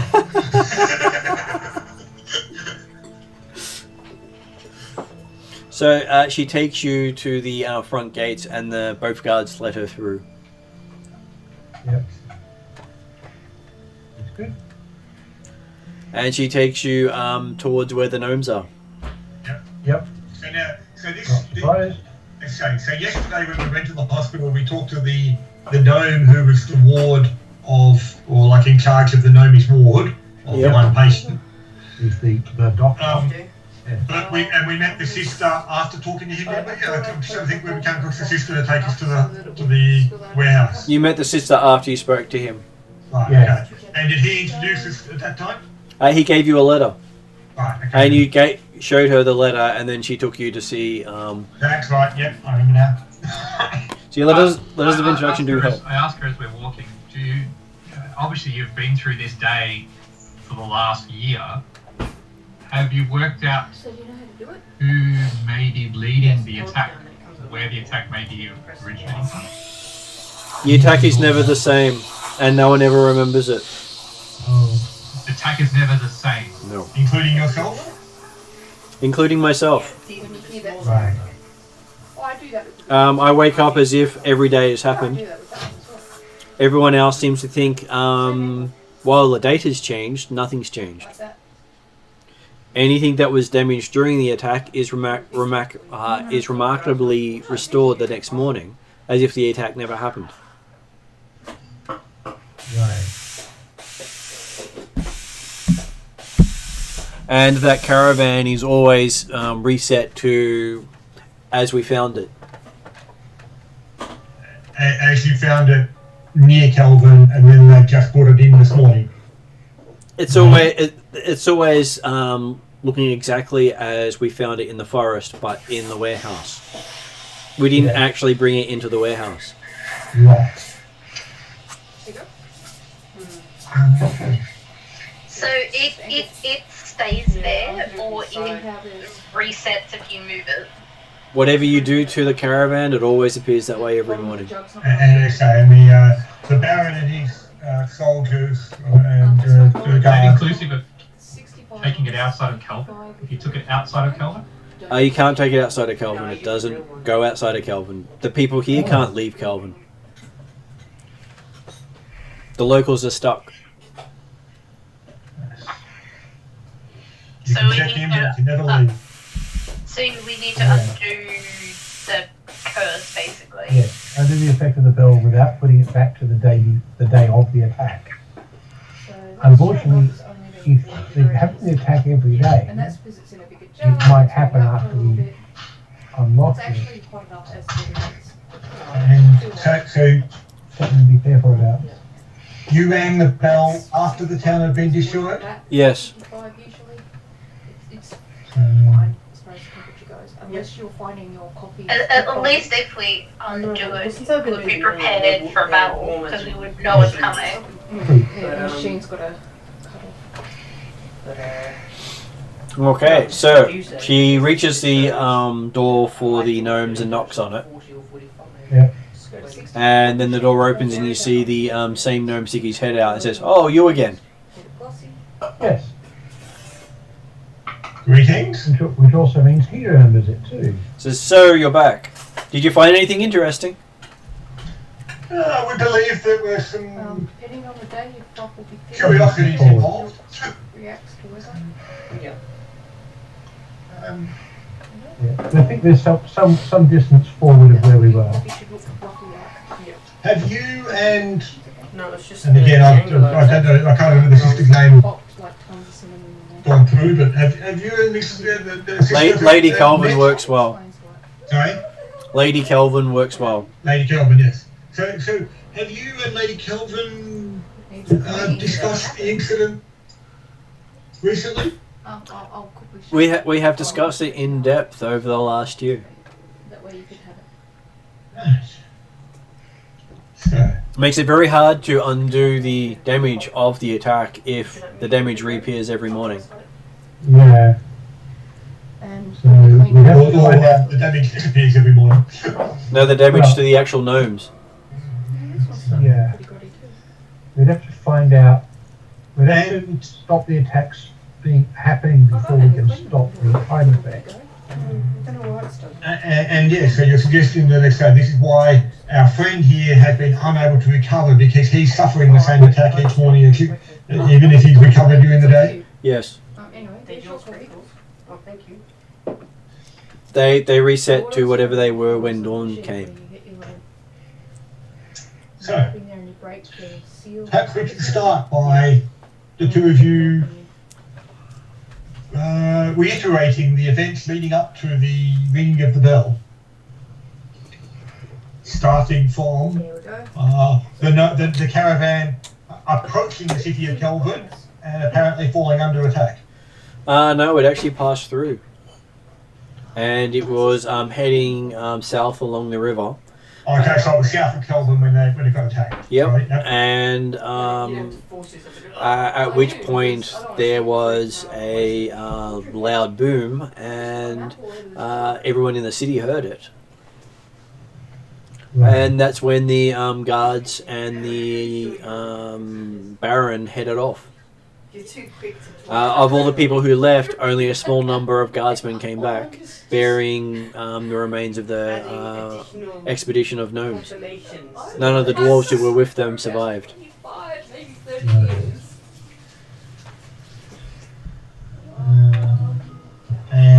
But neither of you were amongst that expedition. No, neither of us were amongst that expedition. And so then, so this happened approximately what time? The boom occurred approximately what time of the day? Probably occurred about an hour or two before sunrise. And so yeah, so the Baron and his cohort went out immediately, and as of the time now, have only recently returned. But they did not bring the remains of the caravan with them. Yes, but they believe they did. They believe they did, but they did not actually do so. But the remains appeared inside the warehouse, ready to be investigated. And all the people who fell during the battle appeared around the warehouse as well. And under the impression that they'd survived and returned with parts of the caravan, is that correct? That's pretty much, they believe they all brought the caravan here. If it's nice ginger or crappy ginger. I don't know how to tell. It depends on the flavour. And so yes, so the boom occurred about an hour before sunrise. People eat it wrong and just... The Baron and his men went out. They returned presumably shortly after sunrise, They did, and or at then least appeared in the warehouse. So did the ones who actually survived, they did return through the gates of the city? yes, Was there anything else? But they're under the impression that the fellows that appeared at the warehouse travelled with them back through the gates. they. You ask them, they don't have any memory of it. But they assume that's the case, because obviously they couldn't just miraculously appear at the gatehouse, at the warehouse. That is an assumption. Right. Yeah. And so then, throughout the day, the Baron and his colleagues investigate the ruins of the caravan remnants, find or form little opinion about what might have attacked or caused it. I'm assuming that none of them apparently saw the attack then? Some of them witnessed the attack, but they all end up with different memories of it. Everyone saw something different. Which is what led to a lot of the rumours about everyone else was saying that it was someone else that did the bandits were involved. Is that Pretty correct? much. It also gives you the impression that's why it looks like the attack's always different. Everyone's saying a different thing every time anyway. So Yes. But then, so they spend the day trying to piece together what's happening. And at some point during the day, an eclipse occurs and an attack happens. On the So the first eclipse always occurs. eclipse always occurs. Sometimes it occurs late at night. Sometimes where the moon itself just disappears. Other times it is in the middle of the day. On the first day itself, the day we activated the bell, the eclipse happened an hour after sunset and didn't abate. right. 24 on knowledge history. I don't know what the best one's going to be, but was there an eclipse on the day of the event expected or reported? There was no eclipse anywhere else in the world. No eclipse, you said? Anywhere else? Yes, he said. Yeah. Okay, so the eclipse will occur sometime during the afternoon/evening, at which point the attack of the Serpent's forces occurs, destroying the city, usually starting with the hospital, as they did yesterday. They haven't destroyed the city since that first time. Only the attacks.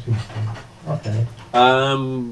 We have been able to summon more and more support to patrol the city skies at night.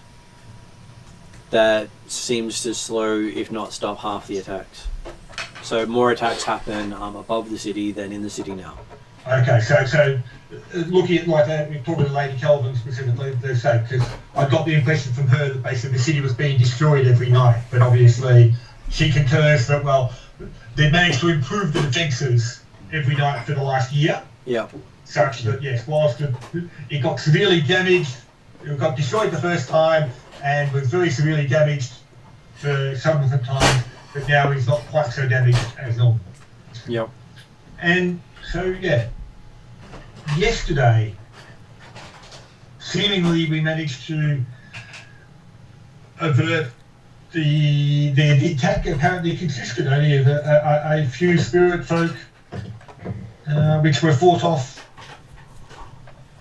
But there were significant attacks in the air. Is that what you're suggesting? We lost about 12 angels last night. And is that occurring? Was that a further attack after the attack here on the hospital, or was it part of the same event? It was part of the same event. Right. Were we aware of the deaths of the angels during that, like yesterday? No. No, okay. So I was trying to think. I didn't think we were, but I thought, hang on, did that get mixed up when we were there? So, Fortunately for us, no. You were busy looking at other things. Yes. Well, as I said, I'm assuming that after that we'd actually, the assumption was that we'd actually gone and talked to the priest and stuff like that, talking about the events of the attack and other ways the defences might be improved and blah, blah, blah. But now, yes, I'm just wondering, Pellidier is a bit doubted the idea of, okay, if he had those, did he actually have those conversations with the Baron Kelvin whilst the angels were being killed, in which case I would have thought the Baron would have been aware of it, or in fact that was possibly influence of the event. Maybe. The Baron is unaware of most of the defences in the city at this stage. Okay. Because they were done after he has no memory of it. Right. But so is he involved in the defence of the city when the attack commences? When the attack happens, he does what he can to stop it, but he has no awareness of what has happened the previous times. And the fact that yes, the attacks that he's now helping to defend are not necessarily, they're significantly reduced by the defences that are being put in place. They are, yes. Right. If he was aware, he'd be noting how much easier it's getting each time. Yes. So, yes, Lady Kelvin, okay, we understand that you rang the bell. Doctor, what's your how is it that you're present without being affected? Well, I was in the range of the bell when the bell was rung. I was also in the old shrine. Right. Oh, okay. So whilst you didn't ring the bell, it was all those present at the ring of the bell were not affected. He says yes, that's correct. And all those present amount to the two of you only? At this stage, only the two of us. Unfortunately, we wish we could have taken some of the injured with us so that they didn't suffer the injuries every morning. Yeah. And so, yeah, so I turning back to the original narrative. So, the eclipse occurred, the attack commenced, Kelvin was destroyed, and then the bell was rung? And then the bell was rung. I think they were looking for something in particular. I think it was the old gnome, she says, pointing at the doctor. Yes, given the attack position, that would be my expectation. I have Okay, yes. a quick question. Who in the town can summon defensive angels to basically man the skies? Quite a few people, but their spells disappear the moment sun sets. So how do you convince them day to day to summon, I would presume, quite high powerful magic defensive angels? How do you justify them casting that every day to them? I presume that they would not normally do this as part of their normal defenses. I've been using some of the relics of my church to summon the angels. Right. Are those relics located within the church itself, or are they also located within this temple below? I moved them to the temple. It was safer there. That's true. Yes. Were you So- aware of what the effects of the spell would be when you were No, we've never used the bell. We've kept it close to the hospital because it heals those near it. May we see it? There may be some ruins or something on there that we might be able to interpret. Okay, she takes you to a wall where there doesn't appear to be any door and just walks right through it. Is the doctor coming with us at this stage? Or Yep, he's following you after you see him shut the door behind you and the whole wall light up in runes. Yeah, Gotta love illusions. they're illusions. They're not illusions. Well, there's more to it than just illusion, I suspect you'll find. Yeah. It is extremely well protected. Oh, is that the wards they were talking about? Yeah, right, so Yeah. one of the wards I was talking about. So. Ah.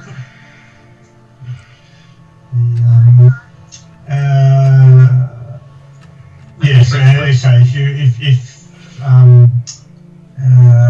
Matsumi expresses interest in that sort of stuff, then yeah, I'm sure you can get filled in on some of the other wards that we noted yesterday. Sure, I will get caught up. Okay, so they do note about the fact that the city has a shield over it, the hospital has a shield over it, this room has a shield over it, and that there are angels floating between each of those shields protecting the city. So how was the demon attack just that strong that it breaks through each layer sort of in turn? Well, sometimes the demons have actually got access internal. Like I said yesterday, we ended up fighting at least a couple. So they were only relatively minor spirit folk entities. But is that because the angels have fought and or subsequently died fighting higher tier summons?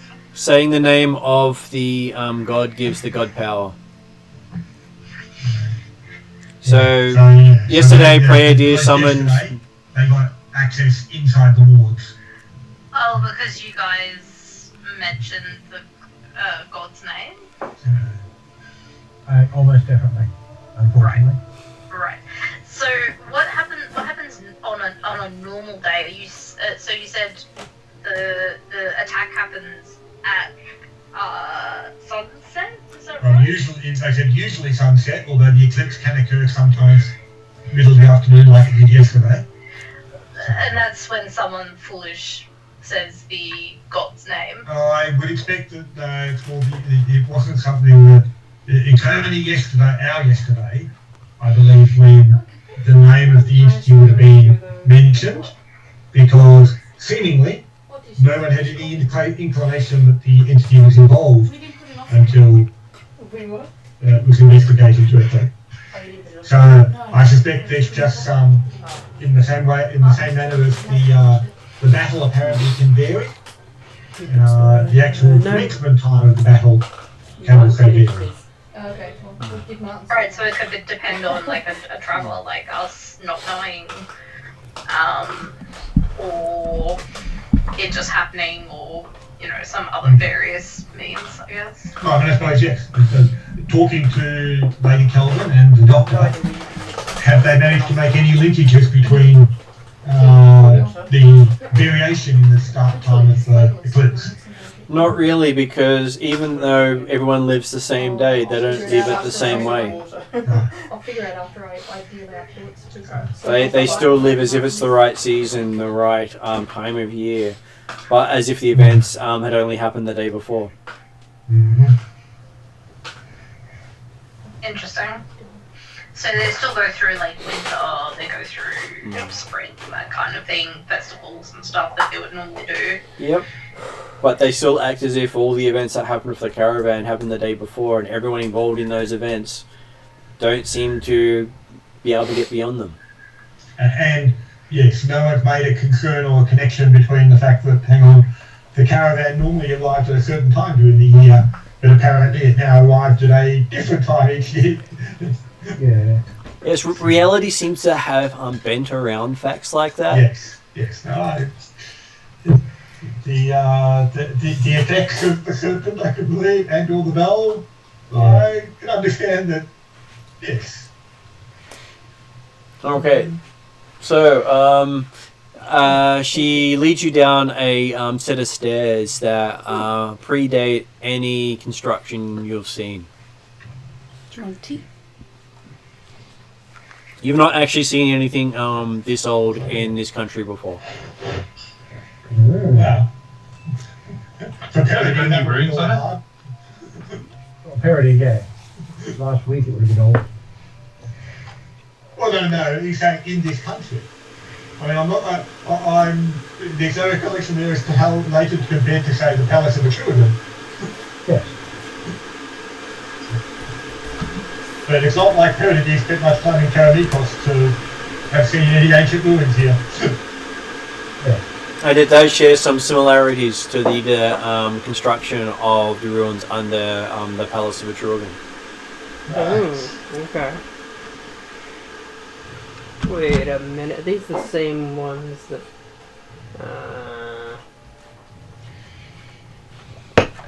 After going down about 50 feet into the earth below, Yeah. you find a room with a bell about the size of a horse, glowing. Mm-hmm.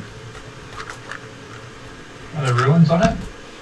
There are carvings all over it, and you can hear a strange hum coming from the bell itself.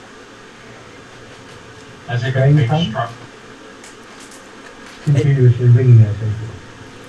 Yes, it's continuously ringing, as if it's just being struck. Of course, because it's just doing it to everything.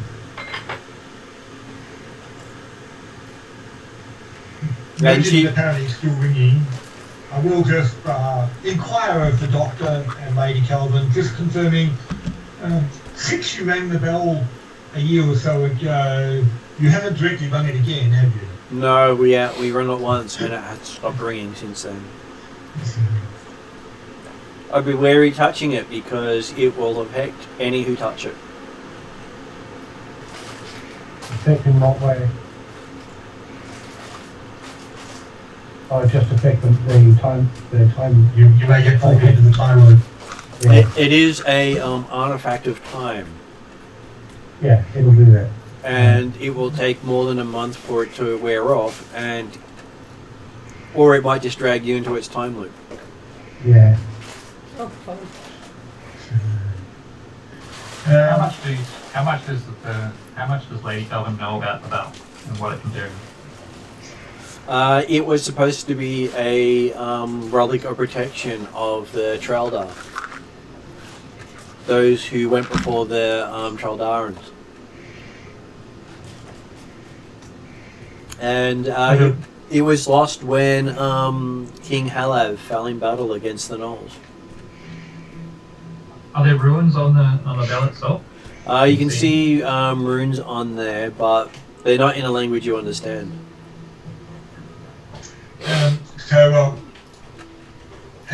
Coming into the room, seeing the bell, there's some other artifacts that she brought down as well from the temple. Yep, there are A lot of angelic seals. It's not primordial, is it?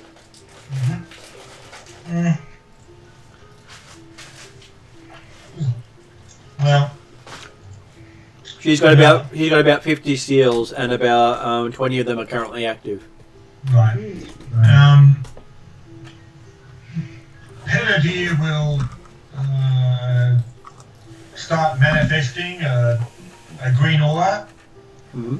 and start examining without touching the bell particularly, but also the other artifacts, and just see whether or not there's evidence that the artifacts are being used, the items are being used up if the angels are dying and things like that sort of stuff. That would be a craft roll to see if you can actually get it up.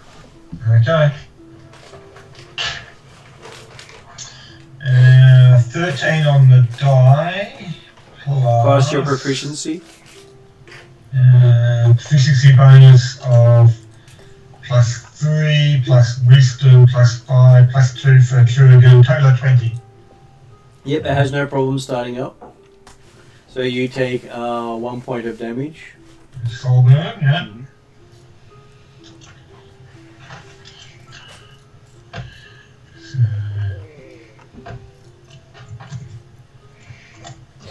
Okay, just looking at it directly while you're doing that. So Should I actually give myself a couple of points for accidentally yesterday as well?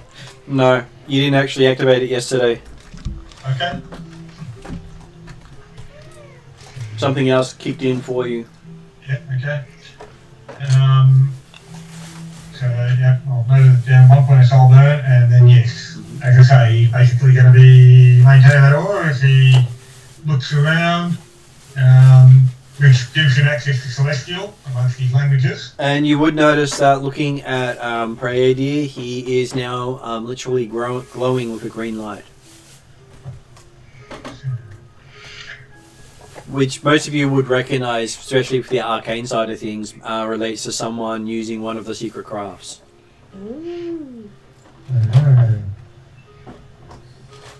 Secret. And so, Jeremy, looking at the bell, now that you've activated it, you do see that there is a ripple going all over the bell. And it seems to be as if it was struck on two different sides. Okay. And one side where it appears to have been struck is almost impossible to strike in this place. There's no way you can reach it. So it's been struck twice? In two different directions. So, yeah, looking at this and talking to Lady Calvert, I will give you an insight roll. Sorry? I'll give you an insight roll. 17, 22. Okay, so from what you've seen and what you've talked to with the other shamans, the thing you're seeing here is a dissidence between two different artifacts. Somewhere along the way, a loop has occurred between two artifacts. Right. So, I will, as I say, before mentioning this to the others, I will actually just ask Lady Calvin, just confirm, can you run me through again the actions you took down in this chamber on the day? Okay, so she pulls out her warhammer and says she used this hammer and struck it, and she points to the point where she hit it and struck the bell here and called out to the god for protection. Okay.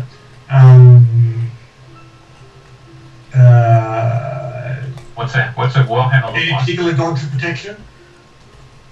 Chardnates is not a particular god of protection. She's known as the god of healing, but she's also a god of time. But yeah, but I said, I'm assuming Lady Calvin is not actually a follower of the Caldaran faith. No, she's not. So she called out for the gods of protection in the Titan faith, or the Caravan faith. No, she called out for Chardnates particularly She called out for Chardnates herself. Okay, Yeah. so she knew she knew who Bell she was calling for. She did. And, but she's apparently a follower of the Karamikan faith. She is a follower of the Karamikan faith. And she's a cleric, is she not? Or a paladin? She looks to be a cleric. Yeah. And the hammer has the symbols of the Thiatan faith on it. No, it's a warhammer of an artifact. The warhammer is not an artifact. No, that's right. The warhammer is just it's a weapon that's of a holy warrior of Karamikos. But it's all the runes are being inscribed by the artist rather than by immortal entity. And Jeremy, as you're watching the runes on the symbology on the bell, it is shifting with each ripple. Right. Right. I know more than that too. I will. Can I see I'll talk to the others and express. With Lady Kelvin and the Doctor being able to hear, it says, I can see influence that there's apparently two. The bell has been struck twice.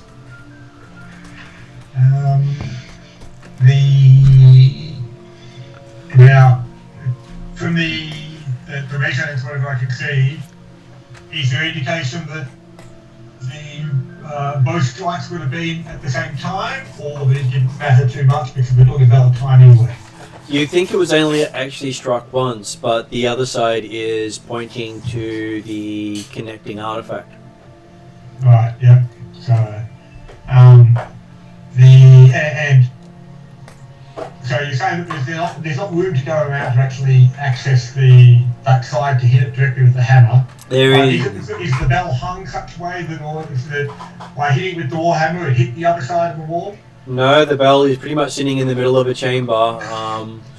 It would be very awkward to hit it from the point where the other side looks to be ringing from. But you could quite estimate that side is pointing directly towards the warehouse. Right, so that indicates that's where the other thing is. Which would explain why the caravan ended up there. Yeah, because the caravan was carrying one. Well, and that was that's the next question, is that, okay, yes, it appears that the warehouse would be in a direct line towards the other side. Would south of Kelvin also be in a direct line? No. So it's not where the caravan was. Oh, no, so the caravan had been moved and had appeared there after the bell was struck, or no, before the bell was struck anyway, wasn't it? You think the caravan's power was active when the bell's power was activated? Yeah, no, but then that's what I mean, that the caravan had already appeared in the warehouse. No, it hadn't appeared by the time they struck the bell. And I thought the caravan appeared in the warehouse on the morning, That's the morning the following day. But then, the morning of the following day, so the attack happened at an hour before sunrise. It was always the day after the attack. So is it the fact that the ruins on this caravan, the reason why the two are potentially missing is because these two wards are fighting each other? Yeah, looks like It's two arms are fighting each other. But I just look at the fact that the caravan was in the warehouse when Lady Kelvin struck the bell. She says yes and no. Ah, right. Because my understanding from the technically temporally linear description was the attack on the caravan happened before sunrise. The Baron and his cohort went to fight off the attack. They appeared back in Kelvin around sunrise, where the caravan was already there, and then later that day, the attack on Kelvin occurred, leading you to ring the bell the following day after the destruction of Kelvin. I rang the bell at sunset on the day after the caravan had been destroyed. But which apparently had the caravan in place in the warehouse by that point. Although possibly not on that first day, is that what you're saying? Not on that first day. Right. Okay. That's just mildly confusing. Because the way these gods work with time, she does not remember it being there on that first day, but it was there every other day since then. Yes. So it's been over 200 days, so it's a bit hard to tell exactly what happens between one day and the next. I can recognise the confusion, but just wanted to clarify that the confusion existed as opposed to there being, yes, a nice, easy, linear description. And it is very confusing when you have these gods who play with time, and the fact they play with it in such a way that really confuses everyone else. No one here seems to know that time is affected. They just think it's normal day to day. Yes. And they're always putting off... Every day begins with a attack on the caravan. Well, they basically say the caravan was attacked the previous day, but no one knows where or when. There is no sign of the battle there anymore. You cannot investigate the location. There is nothing to be seen. It's all appeared in the warehouse. Yeah. Except for the 2 missing caravans themselves. Except for the 2 missing caravans who weren't there when the Baron arrived to save the gnomes. Potentially, is it a situation like magnets whose poles are put together, right? And they're pushed apart through time. Well, we're not exactly sure how to undo it without going boom. Yeah, that's an issue. It's to be avoided if possible. And They got us. problem is, it's not my goddess. There is that little problem. And my gods don't like me talking to other gods because they're a bit jealous. I can see that. Which may have be part of the issues in this first place because you're calling upon other gods. Well, there is that. Yeah, have a bit of a think to see if I can work out some way of getting something useful. Is the goddess involved also, for example, part of the Elven pantheon? No, a lot of her worship is erased from existence. Ah. So maybe if we just talk to her nice, she'd appreciate the attention. I don't know. Certainly possible. Well, Tell you what, the concern is that who belongs to the other artifacts? Lady Calvin says that most of the there are no followers remaining on this world that still follow her. Right. So contacting her may be either the best thing ever or the worst thing you could do for your soul. So, as I mentioned, it appears that there's a resonance or dissonance effect occurring due to the influence of another artifact. Are you aware of such an item on the caravan or in the warehouse? The caravan itself may be an artifact. The gnomes have been working on it for centuries. That's a good point. Well, that's where my thought is. It's either the caravan or the ward that was on the caravan or active on the caravan, even though it's broken, still will probably have power. Yeah, well, So, caravan would be that there's no multiple item with the obvious thought process there.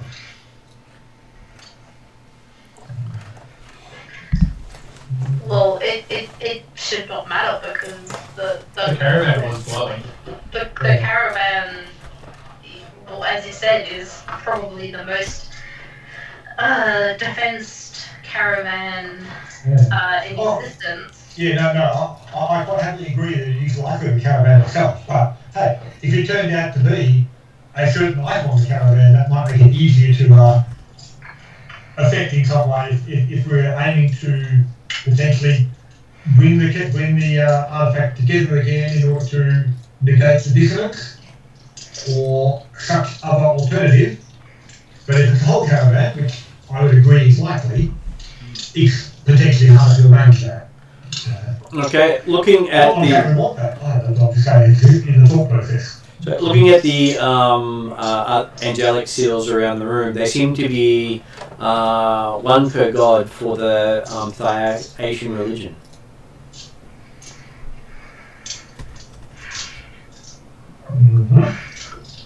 So would that be a religion roll to understand further meaning out of that, or?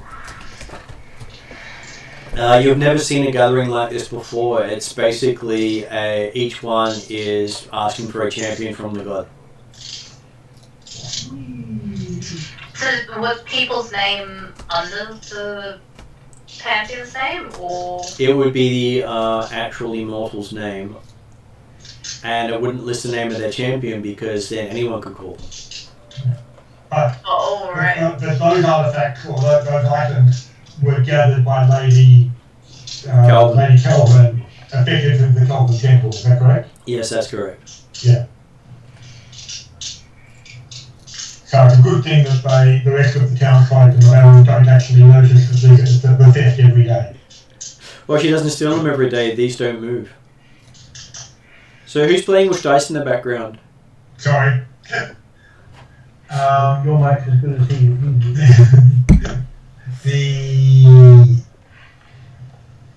I was going to say the fact that whilst you would steal it every day, it would be something that presumably they would notice them missing each day. So She says she's the person who looks after them. you're the one, the keeper of them, and therefore you're the one that notices they're obviously all safe and secure. And no one else has to worry. Exactly. She's the keeper. Yes.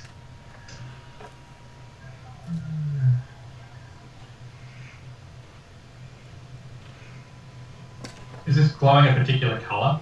They are glowing for all 5 spheres of power. Oh, okay. Sorry, the bell is, or all of them? The sigils, the seals of the gods. And so yeah, so just coming back to the idea, right. None of us can actually read the sigils on the bell itself, can we? No, because when you're looking at it, the reason you can't read it is it's always shifting. I always keep changing, yeah. Okay. So if someone tries reading it, whatever they're reading is no longer there when they look back again, and it is very confusing. It is truly an artifact of time and water and chaos. Of wibbly wobbly, timey wimey stuff. That's exactly right. With a band-aid. There's nothing wrong with wibbly wobbly timey wimey stuff. And the bell looks both old and new at the same time. So it looks. Can I go? Sorry, I just turned to Lady Calvin and said, I might go back to the warehouse and have a look at the Caravan again, if you don't mind. Says, yep. She's happy to take you up. Does everyone wish to come? Because she doesn't really want to leave anyone down with those dangerous angelic seals lying around. Yeah, I did. Yeah. Wrong person touching them, they go boom. Let's stay together, shall we? I think it's a good plan. Just out of curiosity. No, split the party. Nothing will go wrong, right? Yes, Jeremy? Stay together. Yeah, I'm just wondering, is it possible to move the bell? I wouldn't want to touch the bell, especially with that vibration. Who knows? Yes, It was. Try to move it without touching it. It was inactive previously, and the bell itself has doubled in size since it was struck. Oh, Right. And how big is it at the moment? It's as big as a horse, and it seems to be made out of solid gold.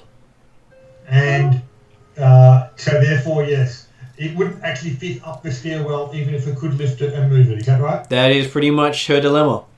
Yeah. I mean, let's say, I'm not saying I wanted to move it, I'm just wondering whether moving it at all was possible. That was her first thought, to see if you could move it, so she started trying to tunnel that entrance out, except for the tunnel then was nice and pristine the following morning. It was a bit difficult to tunnel the whole way in a single day. Yeah. Yes. you could do it, but you'd need arcane spells, and they don't have any. Yes, they don't work anywhere near the hospital arcane spells. Yeah. The wards are too strong. This passport would be a traditional one there. It would. But of course, you'd have to go through the wards as well. Yeah. Oh god, could you imagine how the bell reacts to the wards? Oh, that might be worth ringing on. Can you imagine this thing sitting here feeding on resonance from the wards for a year? Probably. Yeah. Well, it's not just the wards of the city, but it could also, as you said, be the wards of the caravan that keeps renewing, and has been doing that for a year. Okay, well, as we're returning to the hospital, the warehouse. As you get to the top of the stairs, I'll give you an insight roll. Anyone can take an insight roll if they wish to. You've been given a bit of information. Inside 15? 13. I'm going to get around the same too. 23. Okay. Ooh, Stefan, nice. So, title... 17. Well, 17 would be enough as well. What are my few proficiencies? But title knows for sure is, as you step up, with everything you've heard, the wards around this room are identical to the wards that were on the caravan. Oh. Okay. Which are different to the ones on the hospital and around the city. Yep. Right. I will let people know. And these wards actually look quite lethal. Yeah. Let's not touch them, please. Yes. We were both mentioned at the same time. And go, yes, we're right. So that then, okay, so we'll then pass that question towards Lady Kelvin and or the doctor to say, so neither of you were involved in these particular wards? The doctor says I can raise and lower them, but I didn't create them. They were created the moment the bell rung. And they have protected this room from all intrusion. For the last year. For the last year.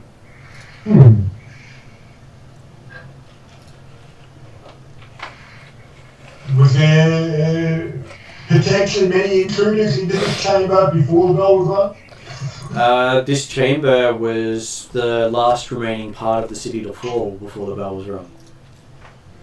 Right. But you two are the only defenders at this point?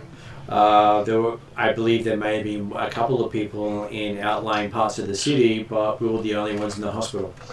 Yeah, I would cover like defenders of this location. Of this location were the last remaining ones. The evil spirits seem to seek out the surviving gnomes first.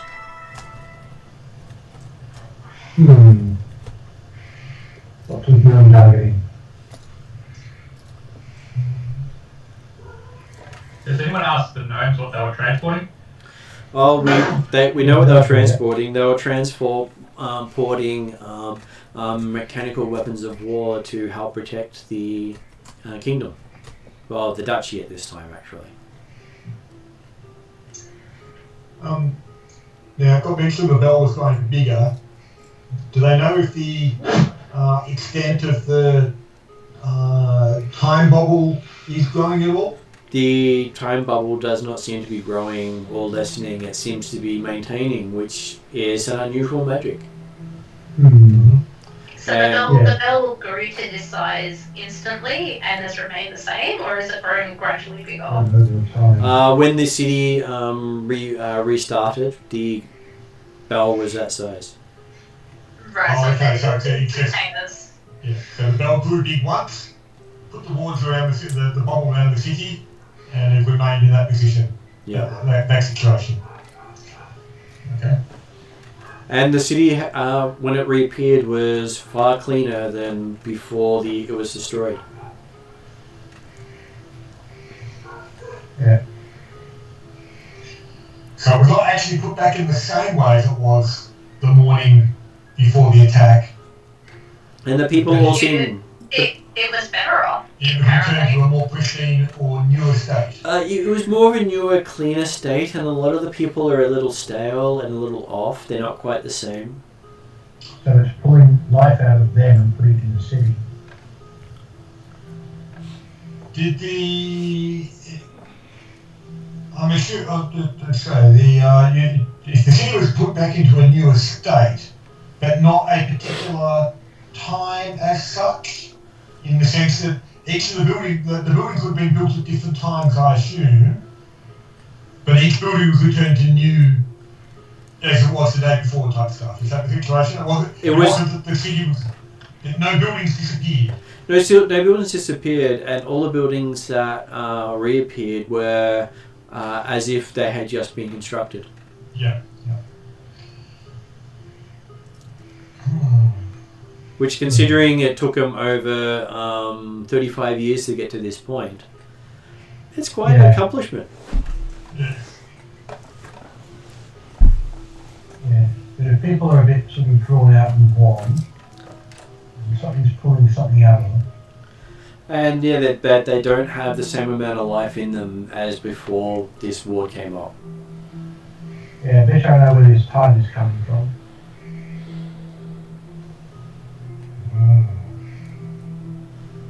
Sucking it out of the people to put it to recycle the city. Yeah, it's going to be perfect until everyone dies. Yes. So far, they've all been affected by the machine at level 1. And none of them 1 year of their life sucked away. And none of them are ever going to know. Hey, insidious traps do strange things. That's right.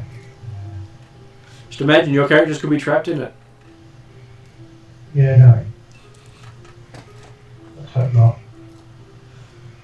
Well, we're going to have to sort of turn it off anyway. I keep looking at what I'm doing and what I'm learning and things. This is a character thing. Yeah. Some of the stuff I'm learning and some of the background stuff I'm getting for things and looking at what's going on and going, I'm going to turn into a god talker. Not a cleric, a divine diplomat. They need him. Going and talking to the nuns and a psychologist. What were you going to say, Martin? They need one. Yeah, and I've got insight, so I can do the psychologist thing. Their current one that I've just put some detailed work into is one of the Atruaghin gods. So you might not want them to be the main talker. Yeah, let's not do that. But because the thing is, I'm thinking, talking to this goddess, the goddess of this bell, is probably the best thing we can do at the moment. Yeah. One of the best things we can do at the moment. Second up, it's going to be great for her, and she's going to be really grateful, hopefully. And third up, this may be part of the ship that we're dealing with. So, Paul, as you're walking up, you do recognize some of the symbology you saw here was in the Palace of Atruaghin, meaning that she's probably one of the lost gods of Nithia. She's Nithian. Which also means we've got some people we may be able to talk to, but it also, if I want to try and contact her directly, I don't know how to do that yet, I've got a starting point. You know that there is some of their ruins are still visible within Yalarum. Yep, and there are some Nithian people there as well, although they may not know anything of the old stories. They're basically had their culture eradicated by many things. Yes. Including gods going, you bastards, no. Very much so. And they are the remainder of her people. Yeah. Which means if they don't, one, I may be able to reintroduce her, and two, I may get myself erased from existence explosively. Let's take a look at the ruins on this caravan before you. Yeah, let's do that. Throw that dice down. That's okay. You could always swing your staff and see what your staff does. Maybe not. I would like to look at the magical, the arcana side of this. On the caravan? On the caravan. Okay, so you guys make it back to the caravan. It's about noon by the time you reach the caravan. Yep, this is about the time you walked in last time, and everyone is exactly as they were then. The Baron is dressed as he was. Only his bandages are now in place. Yeah, his bandages are in place and hidden.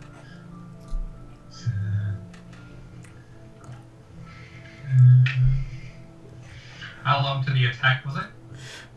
The attack happens at a random time. Sunset, but could be earlier.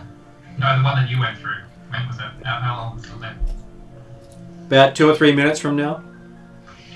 Right. So is that 18 on the Arcana roll now? Yep, looking at it, these are gnomish runes of protection and warding. They're far older than any you've ever seen. But you said there are ones similar to the ones we saw downstairs, is that right? They are similar to the glowing ones you saw, and here they're etched into the caravans. And they're similar Can to I- I've seen them have notes on. So have a good look. Can I see any of the ripple effects that we're seeing around the bell? Yeah, you actually do see a ripple from the caravan to the missing portion of the caravan itself. You can see a ghost of it there. Ooh. Oh, so Ooh. the bell is completing the circle. Yeah. Or at least the time bubble effect is allowing for the existence of the memory of the caravan to still be there. Yeah. I will go and examine particularly the area where, like the apparent gap in the caravan, because I'll be looking specifically at the images that I can see, and see if I can connect the complete circle in that way, and then B also what went wrong and how it got broken. Okay, so give me an insight roll, Jeremy. Unfortunately, you're the only one who can see what's about to happen. Fantastic. And fortunately, I can see well. 23. Okay, as you step and look in that spot, you find yourself standing by a river out to the south of Kelvin. You can see you're basically amongst a ring of wagons. Oh, you get to see them. Now, this is where I find out whether I get brought into it or not. So yes, but at this stage, so I can see a ring of wagons. The gnomes are apparently encamped for the evening peacefully or whatever type of stuff. They seem to be setting up defenses for the night. You see all the wagons connect into each other and start glowing with a bright light. And basically, at the moment of sunset is when they all connect and light up. Mm-hmm. And at the same time, you hear a sound of a bell. At the same time, it's effectively the caravan activates. And then the whole 2 wagons in front of you explode outwards. Oh. And the whole caravan in front of you, you can sort of see demons start appearing and attacking things. Mm-hmm. Creatures that you recognize. They were similar to what you banished the night before. Yep. And they all seem to take on forms of elves, of dwarves, of men. Okay, yep, so, and humanoid gnolls and stuff like that as well. Less so of those, more so of the elves, more human and more men than anything else. Because some of the rumours did put it being gnolls or goblins being the attackers, didn't they? They did, but you don't see that. I haven't seen it here, no, okay. And then you see, not long before sunrise, the Baron arrived with soldiers and bring people away. And as they're being pulled away, your vision stays here. You see the sun move close to sunset, and as it hits sunset, all the runes around the wagons light up again, and you hear another bell. an echo of the first strike. But on that second sunset, The two of the wagons are destroyed, or the remnants of the battle is still there. The remnants of the battle is still there, and then they just vanish, and you see yourself standing right where you are now in the warehouse. So from what I saw, the Baron and his men did not actually move the caravan at all. They had the battle in the morning. Yep. So what did they do after the battle? They dragged away the survivors and had a fighting battle away from the caravan. Okay, but leaving all the remnants of the caravan behind? Yep. And so then, so effectively I get the sun flashes by overhead while I'm standing there, amongst the ruins. So the four caravans that are somewhat intact, and the 2 caravans that got destroyed with an outward explosion. You said? Yep. And when everything disappears and reappears in the warehouse is where you hear the gong sound, which seems to be clearer, making you think that the first one was an echo. Right. Right. Echo back through time. Cause and effect. The other question I've also, being there in the aftermath of the battle, you mentioned that the Baron Calvin and his men managed to drag off the survivors in a running battle against the demons. Yep. You saw... That would imply that some of the demons probably stayed behind at the caravan, and they went round doing the systematic breaking? They did do systematically breaking of everything there. Particularly the toys. Just every toy that came across was destroyed beyond ability to repair. Okay. Can I move at all during that day while the sun passes rapidly overhead? Can I move around the site? You don't seem to be able to move around the site at all, and when the day passes, you realise you've just blinked. On this side? Everything happened between a blink. Yeah, that's right. Yeah, that's right. Because it was more if I hadn't been able to move, or at least while I'm apparently standing there, and so I will be looking around to see if there happened to be anything the demons might have missed in their breaking attempts. But then, yeah. You could tell they were extremely thorough. Yeah. It's not the sort of thing you'd expect a demon to do. Yeah. So some of the damage that we see is post everything happening in the loop? The majority of the damage you see was caused after the explosion. Oh, okay. But, as I say, I'll come back and say, effectively, you guys probably saw me walk in that direction for a moment, apparently look, and then I will tell you what I just witnessed, explaining the fact that, yes, so it was the bell itself that actually seemingly the ringing destroyed of the bell Yeah. was what destroyed the caravans. However, the ringing of the bell occurred after the destruction of the caravans, and it was the echo backwards through time that actually allowed the destruction. The big wobbly, timey-wimey stuff. And that, yes, explain the fact that the reason that everything has been methodically destroyed or broken is because, yes, the demons had time to actually, after the battle with the Gnomes and Lord Kelvin's forces, to go through and specifically break everything, and then the remains of the caravan all got brought here the following sunset.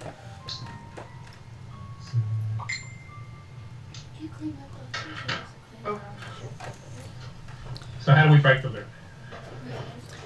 So Jeremy, one thing you recognised on the caravans that were destroyed was the symbology of sorry, gotta get the name right. Symbology of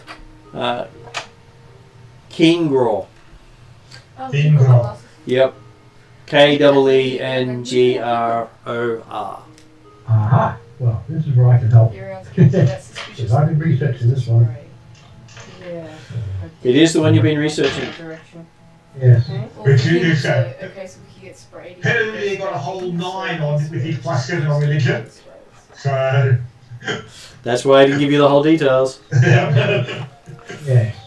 Well, one, I've got history, and two, I've got notes on this stuff, and I've been explicitly researching this particular immortal. So I'll, given that I've been researching this, Martin, can I have advantage on a history roll? Look at it this way. I'll give it to you without the roll. Pardon? I'll give it to you without the roll. Okay. No. Cool. Martin, Okay. if you could tell them what I know, please. Okay, I'm just bringing it up now. Better take it from Llewellyn's memory than mine. Is this the god that we found, or that you told me about earlier? So yes, the one I've got the staff of. Okay, so you know it as the god Mazikeen. He's got to fix something on it, for apparently I didn't save it properly. Okay, so it is the god of magical research and magical constructs. Their domains are Arcana, Clockwork, and Labyrinth. And they are part of the Azcan, the Dwarf, the Makai, the Nithian, the Northern Reaches, and the Thaiatian religions.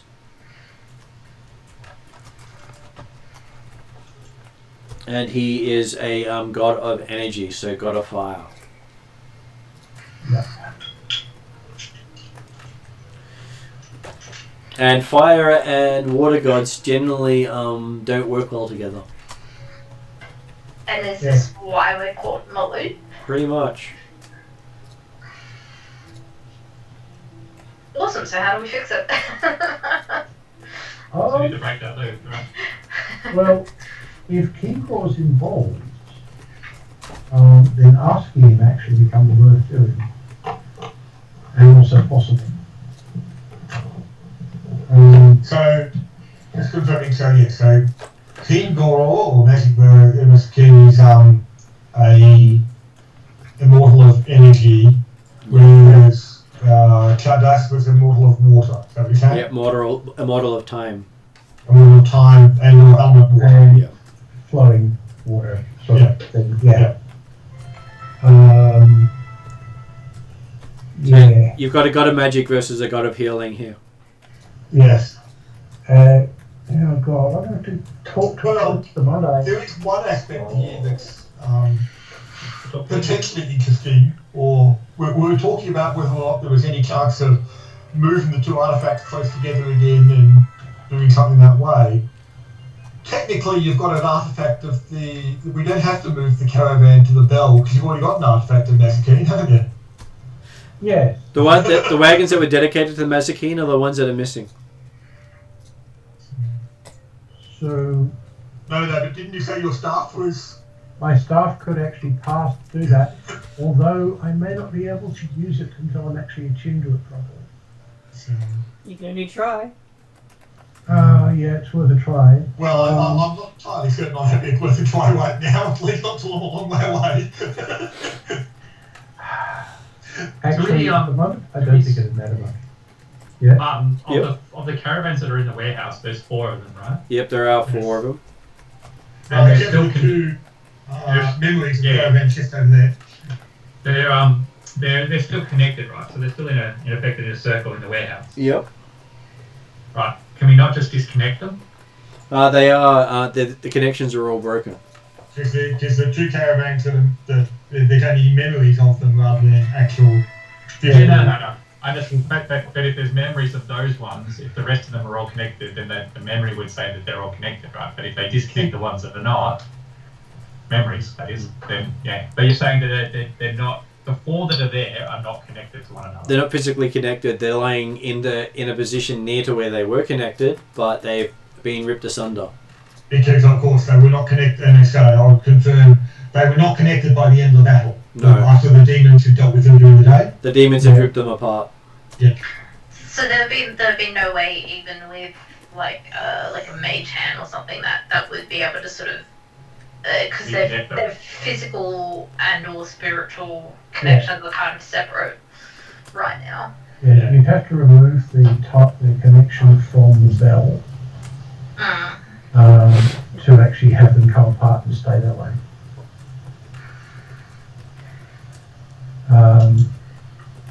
And yeah, just poking the thing with my staff, I don't think it's going to be real safe for anybody. I wasn't necessarily saying that it was plan A, B, C, D, or even plan N personally, but I'm thinking Q. it might be on the drawing board. I mean, come on, who's gonna up it to Z? I mean, come on. I can go to Z. Z's just set right to it.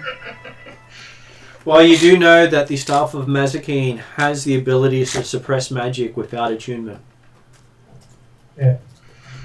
It can break god magic. Yeah.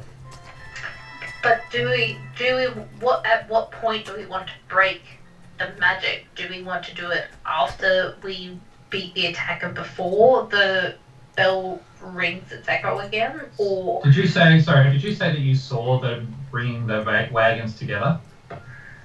When I arrived, the wagons were all together. They were just effectively activating the wards for the evening.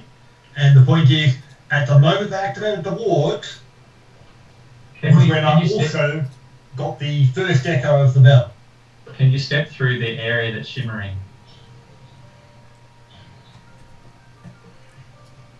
So where we see the slight shimmering in the wagons that we're near. The only person who can see the shimmering is the person who's using his god sight to see it. The answer is yes. You guys can certainly wander through there, no problem whatsoever. I expect I can wander through there, but it would feel odd walking through the middle of the caravan that I can sort of see. Is that right, Mark? That is correct, yes, because for you can see what's there and what's not there. Yeah. So, yes, it's the sort of thing that was, you guys have walked straight through. I'd probably apparently take a slight detour and step over connectors or something like that, just because it would feel odd to walk directly through it. Yeah. I was more thinking that could we step through time and try and stop them from starting the wards. And if there was some way, if there was some link between what you see and what's actually there. Okay, I'll give you an Arcana check, Shane. It didn't feel like I could. Nothing there certainly reacted to my presence. And It sounds more that the bell is the problem rather than the caravan.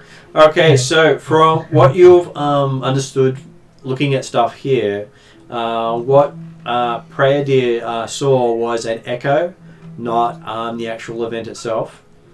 And if you can stop the event happening, then you'll cause a rupture in time. That could be much worse than the actual event itself. You mean the rupture in time that's currently there? You're not actually suffering a rupture in time, you're suffering something different.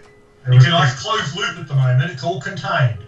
Yes. If you break the loop unwarily, you might actually rip a hole in time as opposed to correcting the problem. That's where, like, if you use your staff that has the power of Mazikeen, did you say it was? Yes, it is. It's an artifact of Mazikeen. Then we need to pick our time very carefully, because if we do it at the wrong time, we could potentially break everything. Mazikeen does not care particularly about time. Mazikeen cares more about effort than time. We're still putting a god of time against a god of energy. Magic against a god of something else. So I've been around for a while. So it's more the fact that we're putting three gods potentially against each other to try and fix a problem that has been caused by an echo of time. Or at least that's my understanding of it anyway. Thank you for that. humanitarian indicates that, okay, if we were going to try and break the loop at a certain period of time, that it would be preferably best to do it before anyone got hurt. Yes, not in the middle of a combat. The benefit from Llewell's perspective is Mazikeen and Chardonnates share a pantheon. That's a good point. One aspect of King Draw being Mazikeen. Yeah. Doing different spheres, though, aren't they? They are different spheres, Pantheon, but they share a pantheon. Yeah. Most pantheons will have immortals from all the different, or at least 2 or 3, if not 5 different spheres. Yes. So, Yeah. unless you've got a monotheistic pantheon. Yeah.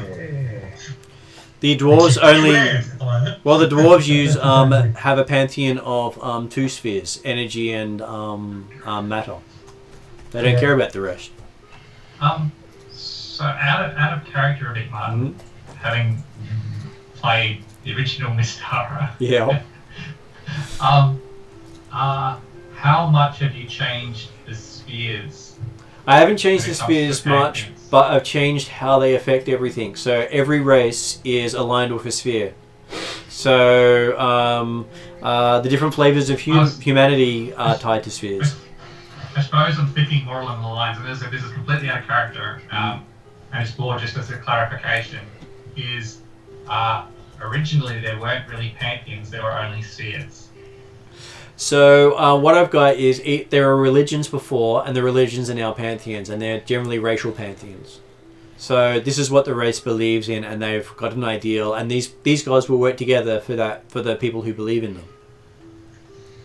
Right, but originally the spheres were in competition with one another. Oh, they're still in competition with each other. Yeah, right. So okay. the spheres are in competition with each other. The pantheons are in competition with each other. The immortals are in competition with each other. So the politics I made even murkier than they originally were. Okay.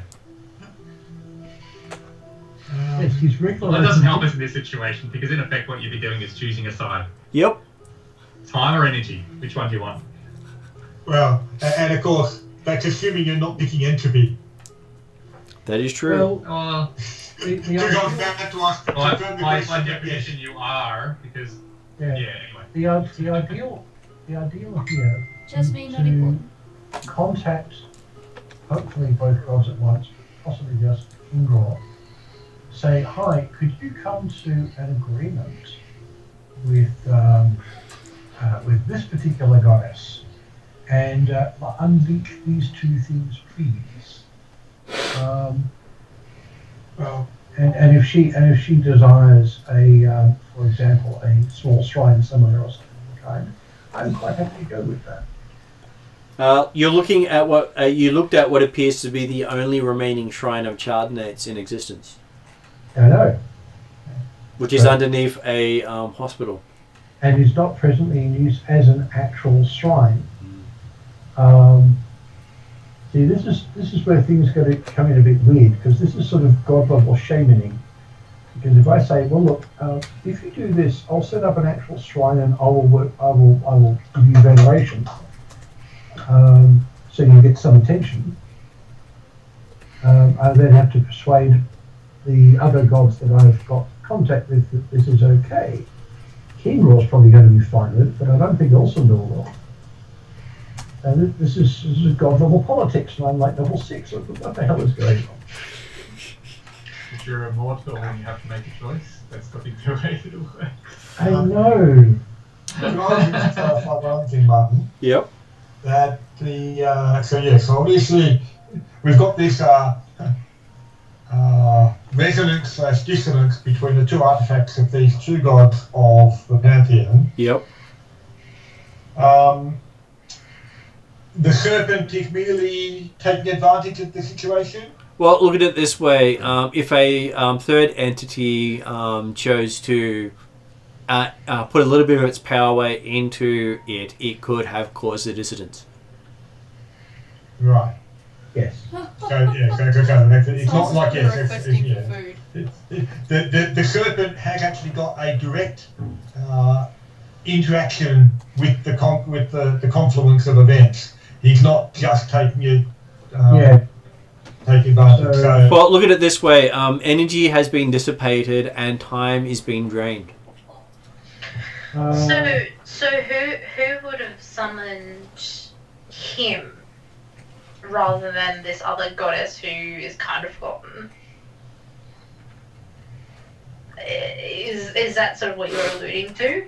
Oh, well, no. Okay, to me it was more just confirming. Okay, did entropy have a direct hand in the event, or is it merely taking advantage of the effect? As said, time being lost, energy expended, is what entropy wants. Yeah. But is it like did entropy, in effect, time cause the influence? Yeah. Actually, asking Hugo directly would work on this one. Because if he can help his co-pantheonist by stopping the building misuse, by stopping the energy connection between the two artifacts, then that's in his sphere. How to ask him, however? I mean, I guess I'm also checking that the pantheon of Chardassus and Mazakeen also includes an immortal of entropy at least once, I assume? It will probably include quite a few, actually. I would think so, but that's up. So. Okay. Because I'm guessing at that point then, yes, it doesn't necessarily need to be directly the god, the entropic god that I know of, or most familiar of. It could be, say, the if he's not directly in that pantheon, you can still have an effect, in that sort of way. So. Ooh, we have the red light of doom. Just means 10 o'clock. It's a nice way of keeping track of it. Oh no. Yeah. It's still the red light of doom. Well, it is. If that light lights up, we shouldn't do a battle after that because you won't finish before the end of the night. So what that means is we're all good because we'll just do one thing, it'll all fix it, you'll all done and dusted, and we're all good to start next week. Quite possibly. No battles involved. So, how would you like to try to commune with Mazakeen if you have not done so yet?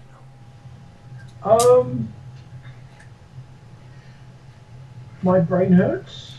Yeah, that'll work. That'll help. That'll be part of the process. You were still close to midday, which is the best time to talk to a god of energy.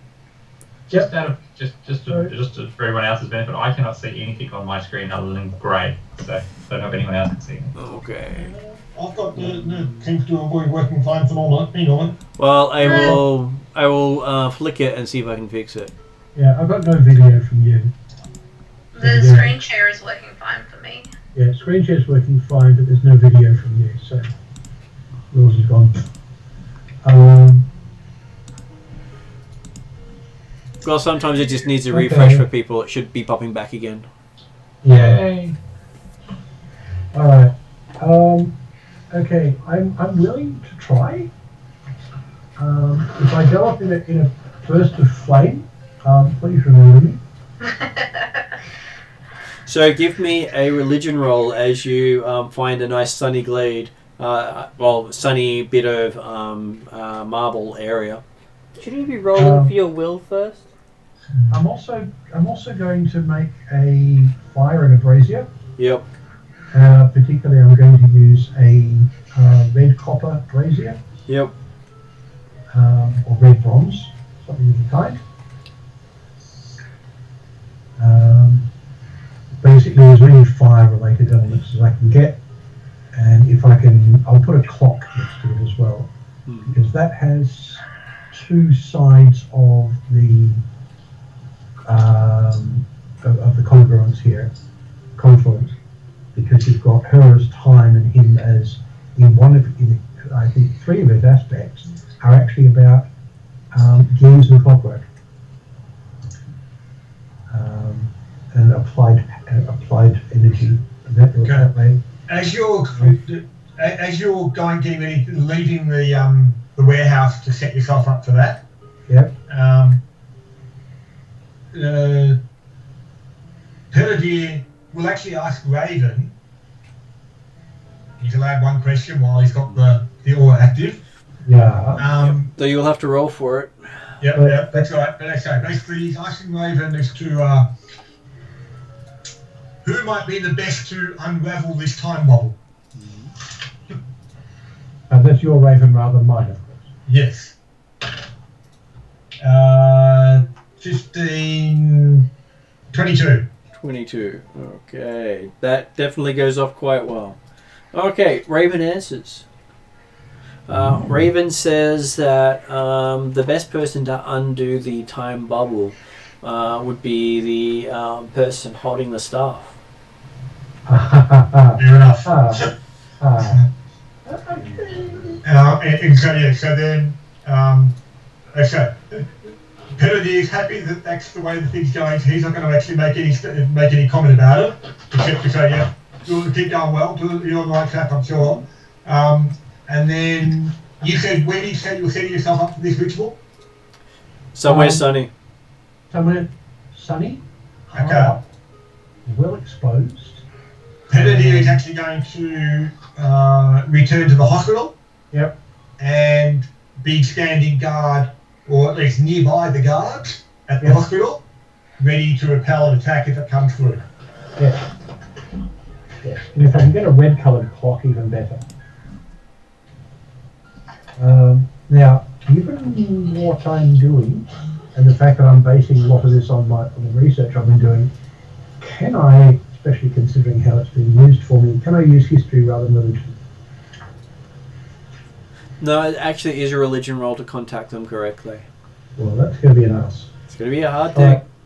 It can one of us Can help? somebody else help if they're trained in religion? Because I'm not. I'm not trained, but I have a +4. So you're trained? Is anyone else not trained in religion apart from me? So, title helps you. You get advantage on the roll. Peladier is certainly trained in religion, but he thought you had it all under control. I will teach you. I'll take any But he will also suggest that you are going to pick a sunny spot by the river, aren't you? Yeah, exactly. Yeah. Yeah, good. High I've up. talked to my god good before, sun. so I'll teach you the ways not to piss them off when you do religious. Yeah. Okay, I will take any and all coaching I can lay my hands on. Including sort of working out the words and then going from there. Swear words usually a bad idea, just letting you know. What words, which? Swear words. Swear words. Yeah, blasphemy, not a good thing to do when you're talking to the gods. That's true, that's true. Swear words actually work quite well when you're talking to Viking gods or their local equivalent. Because that's one of the things I found particularly amusing as a side thing about Norse religion is their prayers, they're not requests. Sorry, they're not pleas. They're demands. They're demands for us. I require you to do this for me. But that's also because they tend to have a much more familiar relationship with their gods. So it's something quite amusing. In that they work with their gods and they play with their gods. If you rewatch the recording, you'll find out that up until this point, it hasn't recorded anything that's been happening on the computer that hasn't been said locally. So it hasn't been What a shame. Hasn't recorded anything online. Oh. Because one of the buttons had been ticked off at some point because I had to shut it off for someone else talking it when they weren't supposed to. Oh. Oh, right. So the audio had been broken. Oh well. Cool. Uh-oh. So it's Oh well. Just Be an interesting rewatch because it would just be Stefan and me talking on one end and responding to things that no one can hear. yeah. You wait for like It's 2 like hours having to the get gods. like 5 words from me. Happens. Happen. Well, we're here now, so hi everyone. Yeah. Welcome to the game. After 2 or 3 hours in. We're only 3.5 hours in. It's fine. 3 hours in. 3 hours in was when I turned the sound on properly. There you go. We'll just have to add a note to this one. Please skip to 3 hours in if you want to hear everyone else. Long story short, there's wibbly wobbly timey wimey stuff, and it's all broken. Hey, at least you'll hear what Paul can fix it. And Paul can fix it. Okay, so Paul, you get to make a religion roll with advantage. And after this, we can call him Bob. Bob? Bob the Builder. He can do it. Yes, you can fix it. Making my brain hurt. It's all working properly. So yeah, it's all working properly now. Ish.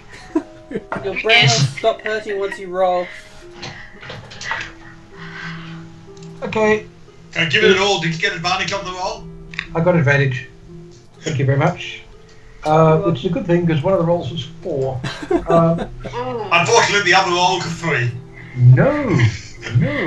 Well, we still have 4 rerolls, so that wouldn't have been terrible either way. True. You do. I did get a 16 though, which takes me to 17. It's not a bad thing. Yeah.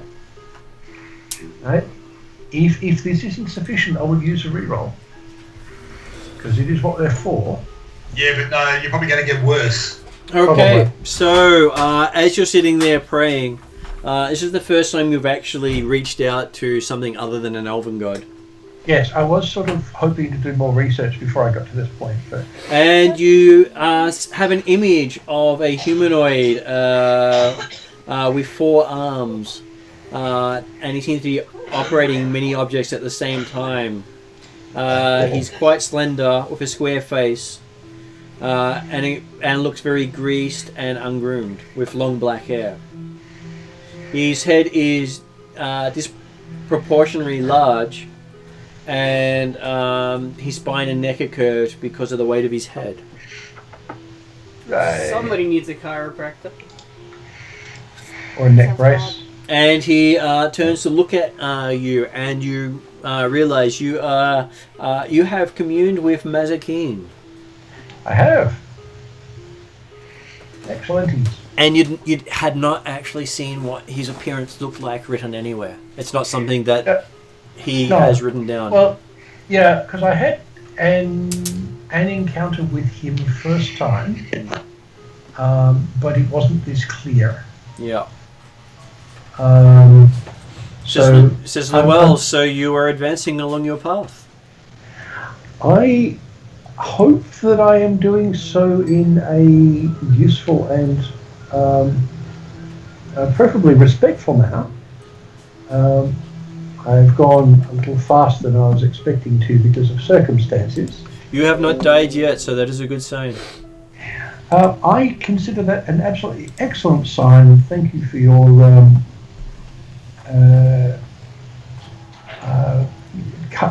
calmness of response and lack of turning me into a small crispy black object.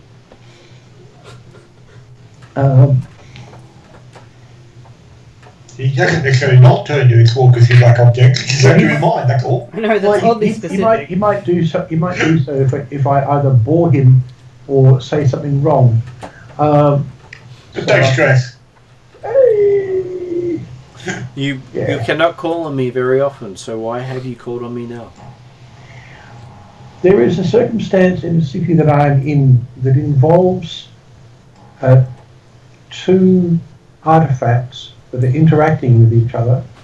I called on you because your symbology is included in both of the artifacts involved. I will describe both the bell. I'll do the bell first, and the caravan. They are interacting with each other. They've got the entire city there in a loop of time. He sighs and says, Chardonnay just could not really control her power.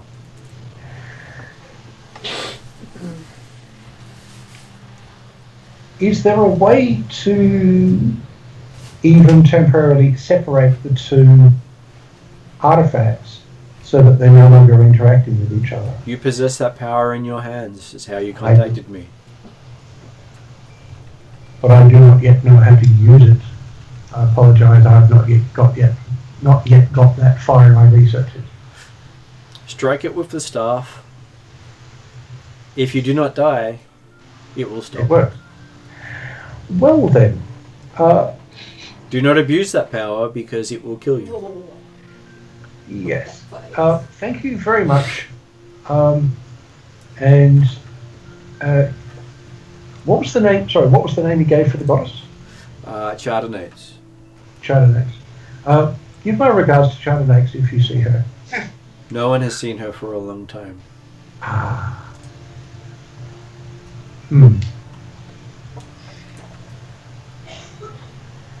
Perhaps there's a way to contact her through her bell. Her bell was hidden to keep people away. Yes, probably for a good reason. Relics of lost gods are not great to activate. No.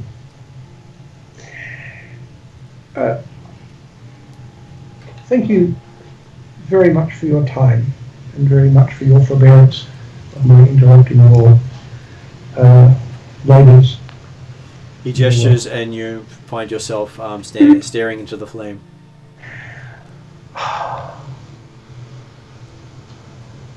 Okay. Has somebody got a beer, wine, something with alcohol in it? I don't, but one of the others might. Matsumi hands you some clear liquid that you're not sure its origin. He assures you it's strong. And you're sure you're now attuned to the staff? Yes. Thank you for the drink. I'm okay. I'm not going to drink all of it. I'm going to drink like half a mouthful, but just enough to sort of symbolically. Let's have a booze, because that was a bit scary in the head. You have a feeling of ash in your mouth when you drink it?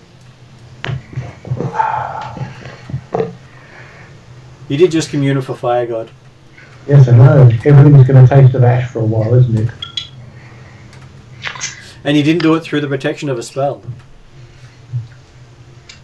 No, because I don't know of any spells to do that with, because I haven't done enough research yet. Oh, and that was good sake as well. Oh No, it's good sake. It's just I'm tasting it through ash, so it's sort of at the moment. However, which allows me. Okay.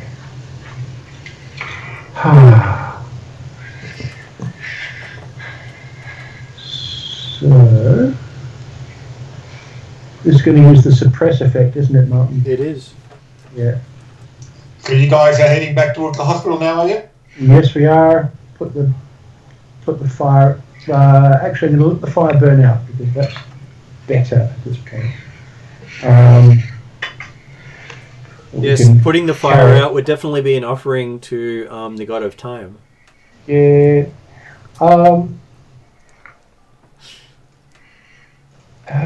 Yeah, but how would Mazakine take it? That's the problem. Not great. Yeah, I'm not going to put it out. That's why they oppose each other. Yes, God of time at this point is more important to my survival than a god of time that nobody's seen for X amount of time. Yeah. So what you're saying is that we're going to rescue Kelvin from the time bubble just in time for it to get burnt to the ground by a poorly put out campfire.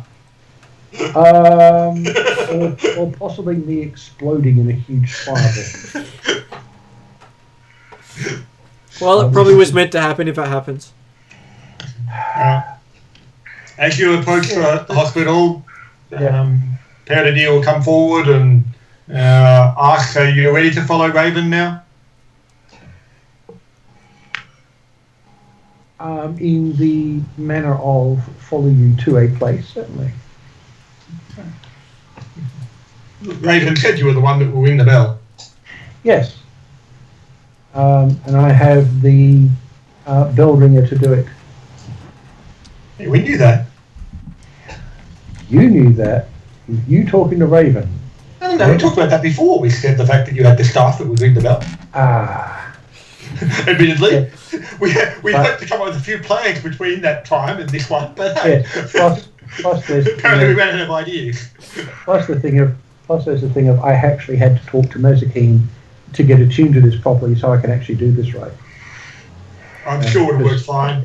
Oh, come on! This thing waves through walls. There's half a chance I'd have wonged it at the bell and nothing would happen. Which is obviously why you would have been able to reach the spot where the Mega King's effect apparently hit the bell. Yeah. Because you'd go through the wall. No.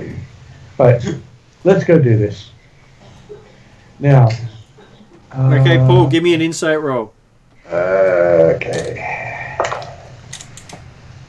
Whoa! 20 on the dice. Nice time for that one. Okay, so this is one of those times when ignorance is bliss. Something Parody has said to you rings true, that you have to hit the point of dissidence, not the point where it was wrong. Yeah, not the normal striking point. It's got to be the point where it's, the one where it's not supposed to be striking and you're striking itself. Which is technically meaning you've already struck the bell. Soon. No, technically, by the way of time, that is where you struck the bell. Yeah, sorry. The wibbly-wobbly, timey-wimey effect. Yes. You've got to hit it exactly where you already hit it. Yeah, I've got to go and make sure that I will have struck it. Indeed. As you did. And have done it at the right time to make sure that it counters the vibration. But of course, that's how it's going to go.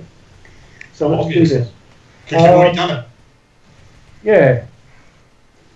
Yes. You believe if you strike it before the attack happens, the attack doesn't happen. Yes. So let's go do this right now. So I have my staff, and I will go in, and So is Lady Kelvin and the Doctor coming with us? They are, because they're the only ones who can let you in.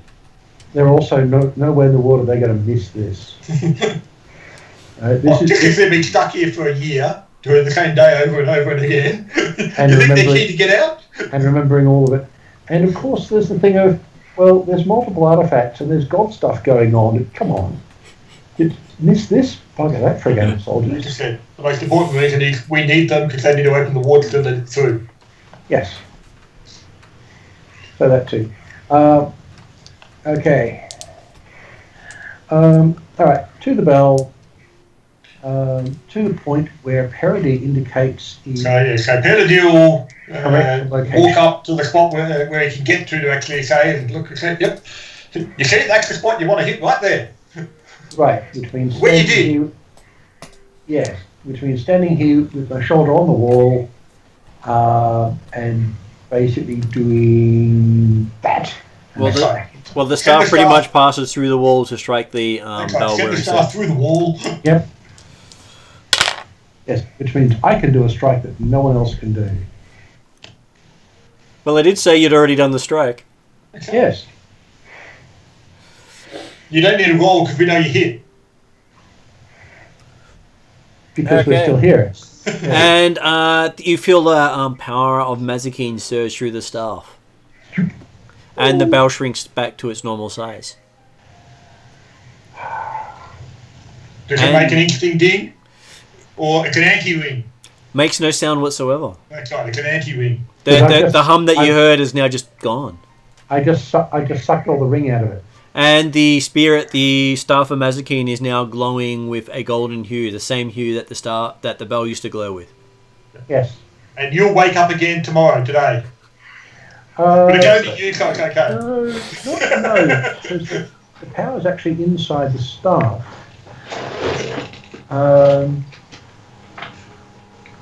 Now, do you have to dispel that? Well, it has sort of dispelled the magic, but it's absorbed it rather than actually removing it. However, this energy is the energy that the bell's been pulling out of the local populace to keep the city going. I have to put this back now. How? You never got taught that part. Apart from, what was that? Sorry. You never got taught that part. No. So I suggest that whilst that would be a very good idea, that may be pushing luck a little bit further than you wish to today. Maybe do some more research. It's not as if you don't have time. We turn to the top and see, whether, like I say, Penadier's going to be waiting outside the hospital to make certain the attack doesn't happen again for the afternoon, evening. I can talk. Okay, is it worth asking the Baron, or is he going to cut my head off? So it's probably worth asking the Baron. Because it's God power, even though it's not his. He'd probably accept it at this point. I'm presuming the Karamikos pantheon doesn't have any equivalent to Mazikeen. Oh, no, they don't. But one thing you do notice is the aches and strains of the day seem to have gone. Yes, because I'm feeling like it was yesterday. Oh, no, you're actually feeling... it's the healing. You're feeling waves of healing. Healing effect. When you're in the presence of Kardak's Bell. Yeah. Which you've stolen the power of. Well, stolen the excess power of, anyway. No, you basically see the bell right now is just a lump of gold. It has no power coming from it. Oh. Thief! Well, that is what this does. Slanderer!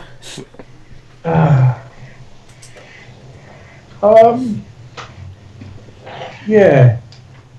So, I can't ask Mazikeen. Which means it's not necessarily the life of the people you've taken. No. No, there's probably another life force that you've taken. Now, it's the power of life forces. It's a collective life force taken from the people, plus the power of the goddess in the bell. Yeah. Okay, so... what it means, though, is I can't contact Mazikeen again. He'd probably turn me into a charcoal. But... Well, there's also, of course, the element that Mazikeen already knew exactly what was going to happen and wanted you to remove the last influence of Kardak. And while you're holding the staff, you hear a voice. I hear a voice. Is it a female voice? It is a male voice. It's a male voice, okay. And you see a man with a noble posture, high cheekbones, deep black eyes, a receding chin and a snub nose, who's very clean-shaven, wearing a long white linen robe of Nithian fashion, with a small silver bell hanging from his necklace, identical to the bell you just disenchanted, and holding a symbol of the Pharaoh's power, a crook and flail in his hands. And you realise with that part of them stealing the religion was misrepresenting the god. Ah. So everywhere it's recorded as a she instead of a he, so people can't actually contact Chardnates directly. Right. So, I will greet him in a polite and respectful manner. Why have you woken me, he says. I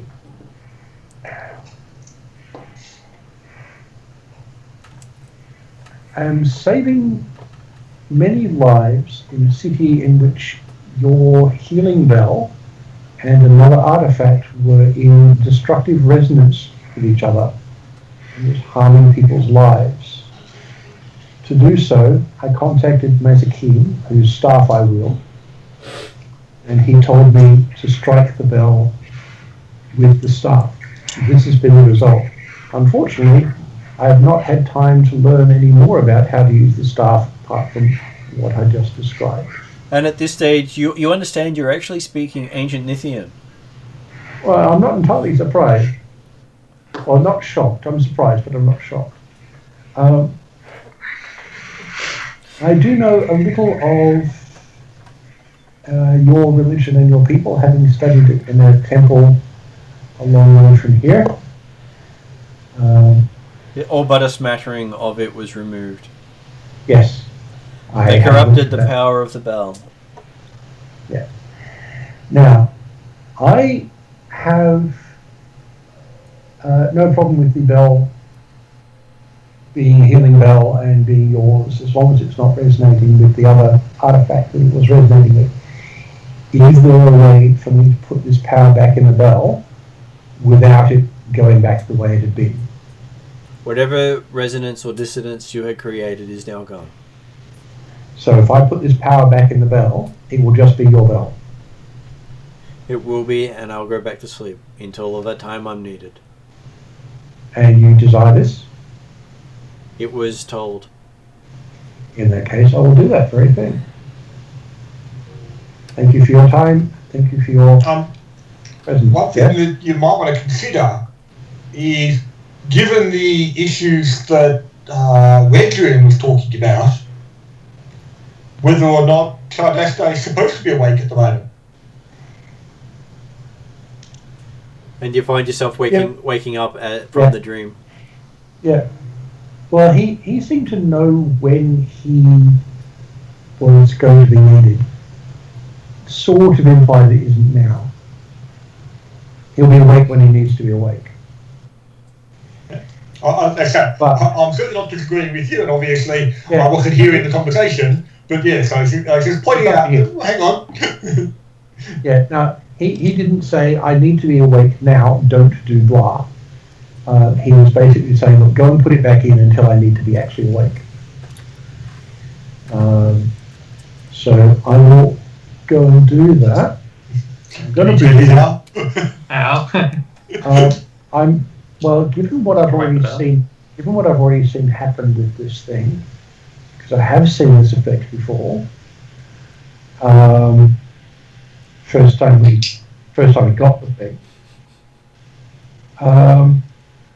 I'm going to touch the staff to the bell, and if nothing immediately happens, I'm going to sort of push the energy in there. Okay, as you're thinking about letting it go, the staff stops glowing and the bell starts to glow again. Right, but it's not humming. No hum whatsoever, and it's still the size of a large chest. Cool. All right. So, I'm not crispy. The bell is the right size and isn't humming.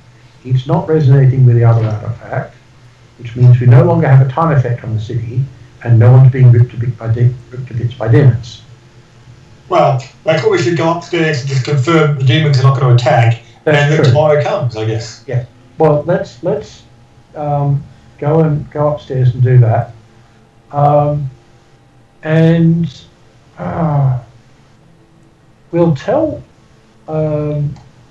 Lady Thing and the Doctor about what we've done, but we won't tell anybody else until we wake up tomorrow and people have 2 yesterdays. Then we'll go and tell the Baron. Yes, but it might also be interesting. So this is about mid-afternoonish now, is it? It is about mid-afternoon now. It may be interesting just to return to the warehouse and to see if the that's the remnants of the caravan is still there. Or if it's there, if it's still glowing. Because remember, it is an artifact in its own right. Yes, that's been the problem. Because one would hope it's no longer glowing because it was glowing in resonance with the bell. Yes, exactly. So got to make sure it's not working at both ends. So we'll wander off that way. As you wander up, you see Lady Calvin in deep conversation with a couple of angels. Speaking Celestial. Yeah, I'm assuming this is happening before we're actually leaving the cave where the tablets were. It is. They seem to be saying a price must now be paid. Ooh. A price for their summoning or a price for service? Penadir is certainly listening in on the conversation. So. And she's you hear her. She turns to you and says, "Tell my brother what happened." And then all the angels, and she disappears. Okay. Right. She was paid for the services. Well, that doesn't surprise me. So. Yeah. But hopefully, It's not so much she's paying for the services, but maybe she gets payment for her services. Maybe. Having worked hard to protect the city for the last year. Yes. However, she knows explicitly, because this has now come up, that we've succeeded. More than likely. Well, this wouldn't have come up if we hadn't. Well, so the angels know enough to know that the city is no longer in danger. Yes. Or angels just like taking people. Yeah, they've only been disturbed for a year. Adopted by an angel could be a new theme song. She only had one soul to pay with, so therefore she only had a year's worth of service available. It kept having to run out. Yes. I would presume more that she has used these artifacts knowing that at some point she would have to forfeit her life. Yeah. I would certainly expect that it's been forfeited with understanding and awareness of what was going to happen. Yeah. As I said, I would hope that in fact it's not... She hasn't paid with her soul, but she's gained reward. Yes. But yes, let us return to Would first of that all the hospital, where... would that be a religion roll to sort of get clarity on that, Mark? Yep, it would be a religion roll. I might actually be quite interested to know. Whoa! Natural 20 to finish the night, so they can be very 27 on nice. religion. Okay, so yes, you So it would. was definitely true what Parody said. She did basically have a payment to make. It would probably not destroy her soul, but she'd probably have to serve now for a time those who served her. Yes. As I said, she's it won't been be- given reward. She's become one of the angels. Yeah. She no longer has a mortal life. It is otherwise okay. But yeah, so we return to the hospital. Yep.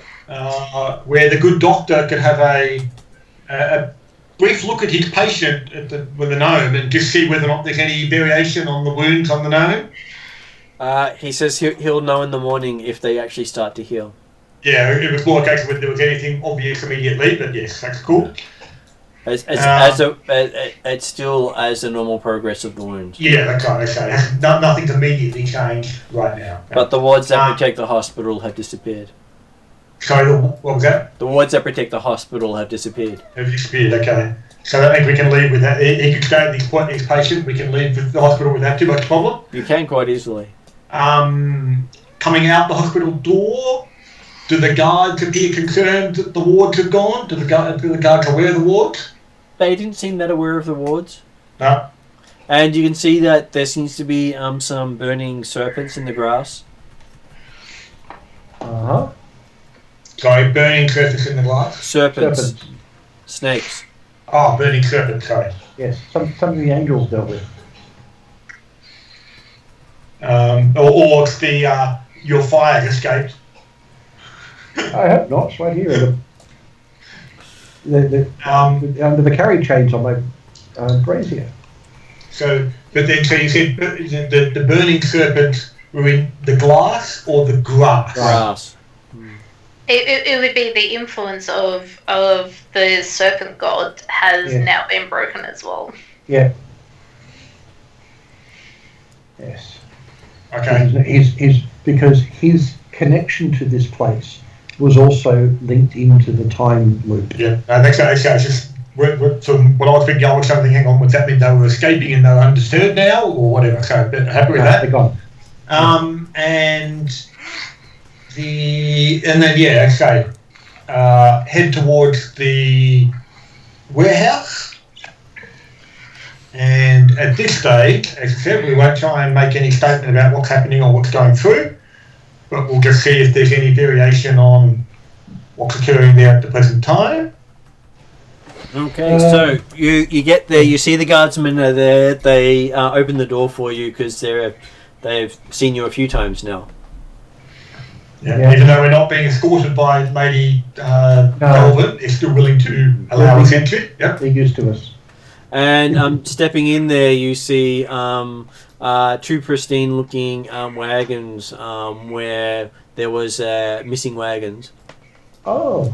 Huh? And you can see the other wagons are slowly pulling themselves back together. Got a lot of artifacts. That's not creepy. Okay. And personnel wandering around. Stepping back and praying to their gods. Praying to their gods. And being Okay. astounded. Right. Somebody sent a message to the gnomes. Well, I was going to say, I'm sure the doctor will be aware as soon as in the morning with the when his gnome does recover. I know, but there's the gnomes across the river. Yes. They They need may to want their know caravan this. back. They need to know this stuff. Matsumi will happily travel and make the now wayward gnomes aware of where their prized possessions are. Technically, you need to be invited. Given what's just happened, I think we can get one. Oh, I'm sure we can, but I say, Yeah. I would go back via the tavern and talk to Yeah. the halflings, and they may be able to arrange passage. Yeah. And Actually, the trip to get to where the gnomes are is normally not allowed unless you've got explicit permission. Okay. Not just somewhere you can travel to. But of course, They've made if sure we of let Baron Kelvin know of the situation now that he's seeing the direct effect of the artifact rebuilding, Yeah. you could probably send a Griffin rider straight over. Yeah. Or do that, I guess. But yeah, so I feel that we can confidently talk to the Baron or tell him what's happened this afternoon. He comes over to you and says, prayer dear, isn't it? How are you going with your investigations? Well, it appears that we've had some success. It looks like the caravan is reconstructing. Apparently, it just started happening moments ago. Yes. If we could speak somewhere a little private. Says, sure. He gestures and he takes you outside into a nice sunny area. And yes, Pavadir will explain the situation as he understands it. Discussing the influence of the three Immortals, and explain the fact that there's apparently been a time loop going on for the last 12 months effective, or more, and that unfortunately we only know of two people that were fully aware of the looping occurring, one of whom was the doctor at the hospital, and one of whom unfortunately was your sister. Just the doctor, a tall man with a pencil mustache and green eyes. Probably. Is that the guy we were talking to? I thought we were talking about Gnome, in fact. It was a gnome. It was a Gnome? And Yeah. he says, I'm sorry to tell you, but I've never had a sister. I did have a stillborn twin at birth, but I have not actually had a sister.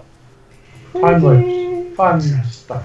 Well, Wibbly wobbly timey wimey. indeed. One. Well, I guess the good news there is then that You haven't lost anything. nothing has been lost, but much has been gained, although unfortunately no one is probably aware of the gain. I don't know, lots of Except, of sanity course, is the thing. the gnomes may well be interested in the fact that their caravan is once again, or should once again be ready to travel in time for the gift giving of the year. I will send them a message, but most of their toy makers died. They've got reason to rebuild. It might take some time, of course. And as I say, at least it would appear that the toys are available for this year. Well, when you saw the wagon rebuilding itself, it wasn't rebuilding the contents. It was only Oh, okay. rebuilding the wagons. Oh well. The contents were not artifacts. No. Yeah. Okay. Well, in that case, then we won't talk about that. The sort of thing. If nothing else, well, hey, they might have time to build enough toys before the fair actually expected down anyway. We don't know exactly what time was they're coming through. So, but well, the yes. Unfortunately, the events were not without loss. hopefully we shall be able to rebuild. Because we should be able to recover from this. We'll see what would happen. I'm not sure if the gnomes would be happy to restart because they did lose one of their major leaders in their battle. Yeah, it's up to them, but they've got the possibility now. Yep. At least the caravan can be returned. We shall. They have a ray of hope. I will send them a message so that they can come and collect their caravan.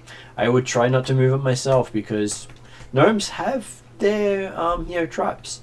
I would suggest that it is probably inappropriate for anyone else to touch the caravan until the gnomes arrive. I shall make sure it is guarded until they collect it. And so just confirming. So apparently the gnomish doctor that we saw was also never there. He doesn't seem to be. Poor human. Yeah, that's what I mean. It's the sense that like the doctor that the Baron described is certainly not the same doctor that we knew of. In that sort of sense. He's not the same doctor you knew of. Okay. What was the other thing I did? Is there a way to know who this gnomish doctor was? Do you go back? Do you go back? Well, so you certainly want to go back to the other thing I want to talk to the Baron about was, were you aware of the bell beneath the hospital? Says, yeah, that there was a bell there, but it was sealed up long ago, so no one could reach it. The gods had decreed that it was not time for that to be used again. I would say that. I would agree with that. It had been sealed beneath layers of stone and magic that no mortal could reach it. Yes. Indeed. How you know of such a thing, I cannot understand. Old stories. Things we find in hidden walls. Well, he sort of suggested it's only been there for 2 years, and it was built in secret. Yes, but it's an artifact of a immortal of time. Weird things can happen.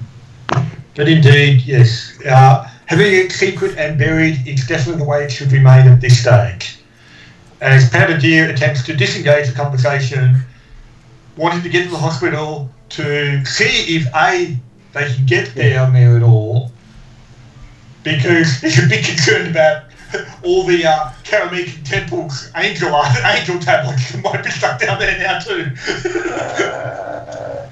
Yes, but all the answers are gone, so it doesn't matter so much. Well, but the problem is that apparently they got taken from the temple, so...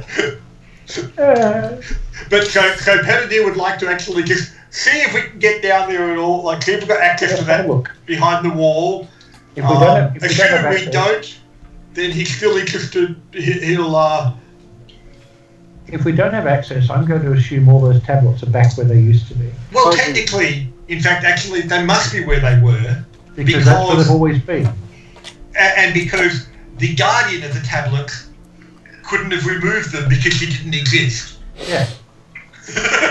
And when you go, because we time it. I mean.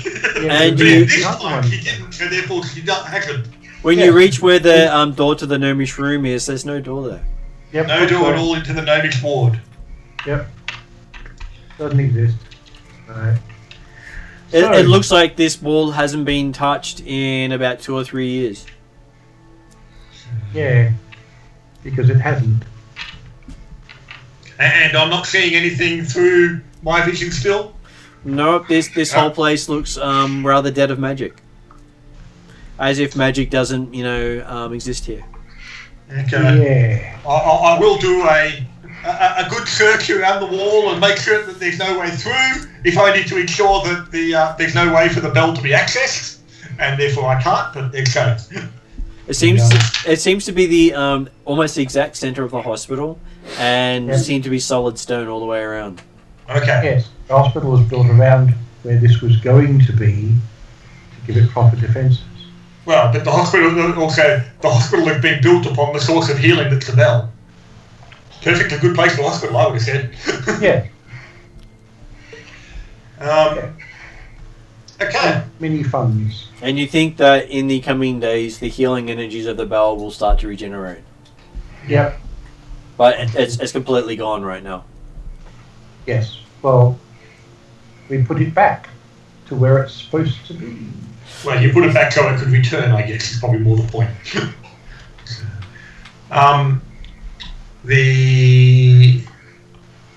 Okay, well, having confirmed that the hospital is, or the access into the bell is unavailable, Pettidier at this stage, as I say, he's happy that he's convinced himself enough that there's no issues with the angel artifacts of the temple being removed, although possibly he will on the morrow or on the next holy day for the Karamican church, if we're still in Kelvin, which we take a couple of days, but he'll make a tour of the church and just to see whether there's evidence of the tablets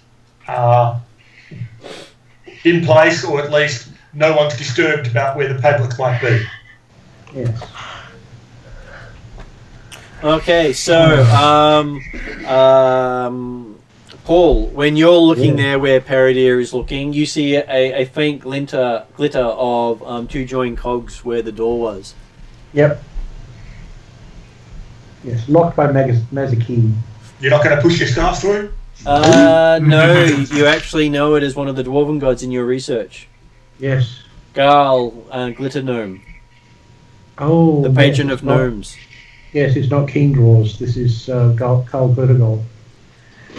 I will mention that this is Carl Vertigold's symbol. But no one else can see it. Yes.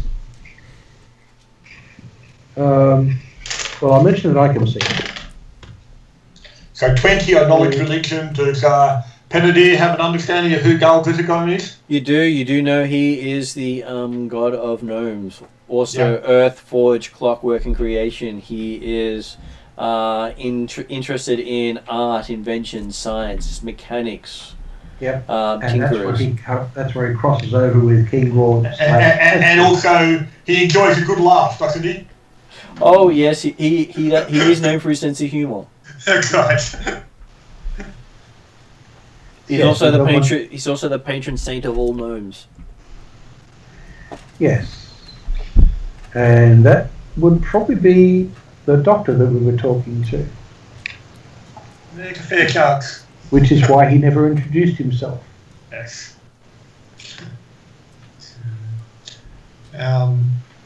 And do we run into a tall human with a pointy beard while we go to the hospital? Yeah, he's near the administration area, telling people how to go about their business and do their work. Very good. As long as the door to his room isn't painted blue with white windows.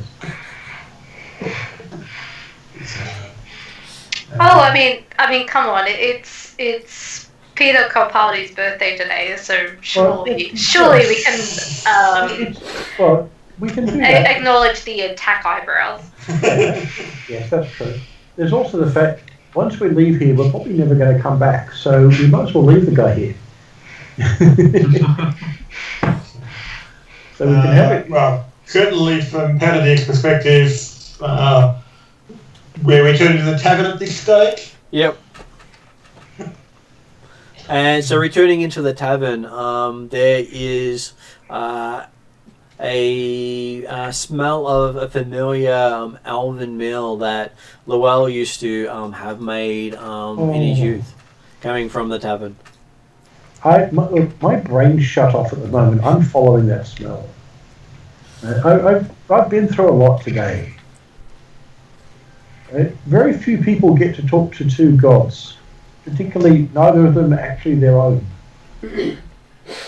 And sitting off to a table by itself is a meal laid out from your memory. Oh. A table, everyone else is walking around. One seat. and basically a meal you used to have with your family. Kennedy's thinking, oh good, that means I can have the roast. Yeah, you can. Well, it's obvious it's set out for me. It would be incredibly rude, in fact, possibly suicidal to say no. You keep convincing yourself, just enjoy it.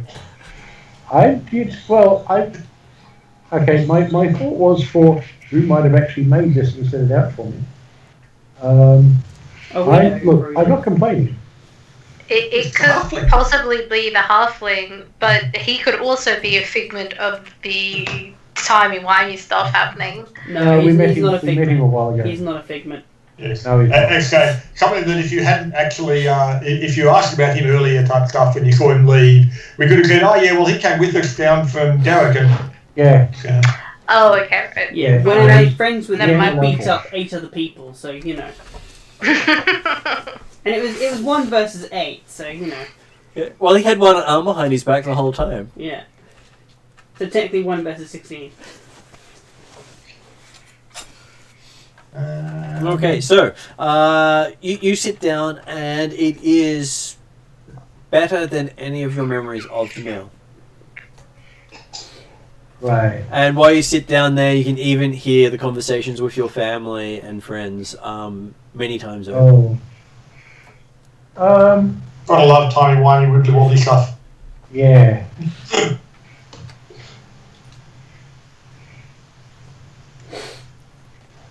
Well, as I said, Kennedy is happy to sit down and enjoy the atmosphere of the tavern for a little while.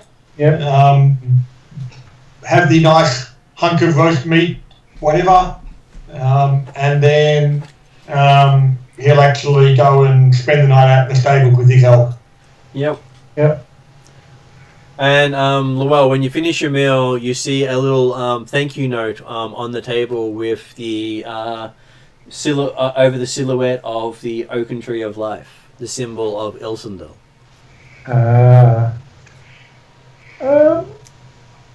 Yeah, okay. Okay. My mind is still entirely and utterly blown by today, but I'm going to go to sleep happy. Well, he is the patron last one. of the protection of elves, nature, wisdom, scholarship, magic, traditions, and lastly, serenity and peace. And we've just done a lot of that, and yeah. Plus he's my patron. Mm-hmm. So, Well, yeah. And let's face it, you've got to get some reward out of it because you're not going to get any earthly reward because, hey, no one knows about it. Well, you guys do, it doesn't count. That's right, okay. There's no renown involved. There's no, yeah, no. So you know that your Redarian would actually accept everything you say at face value. Well, obviously, yes. We'll That's true. report to Adrian and... No, here's the thing. He will reward us for successfully saving or getting a lot of information about what's going on with the gods. And also, presumably, Caravan. what he's been doing, he will reward us for saving a city. It may not be our weight in diamonds or anything like that, but... No, but it's not the case of you're not going to get the hero's welcome next time you come back to Kelvin. No. Are you wrapping up, Martin? Yeah, we'll be wrapping up somewhere around here. Well, it's 5 to 11, so yeah. But yeah, so I'm assuming that we'll basically spend that night in Kelvin. Confirm that tomorrow comes. Yes. And like I said, Pettidier is interested in hanging around Kelvin at least long enough to confirm everything back to normal, as much as normal is, but also confirm that there's no sudden outcry about loss of temple artifacts, just as outsiders came and visited for a couple of days and then left in the dead of night without anyone knowing. That would certainly be bad. Yes, we'll just sneak out. Well, you also know that they shut the gates overnight, so you can't sneak out until morning. Yes. As I say, even though I'd like to give them time to either discover the tablets are there or not there while we're still in town and obviously not with the tablets at the present time. Yes. All good. And yeah, cool. So I'm going to put the thing in into stop. So if people would like to talk to me afterwards, they can. But if you want to just mute for a moment, and I will put the end scenes up. Just before you do that, Martin. Yep.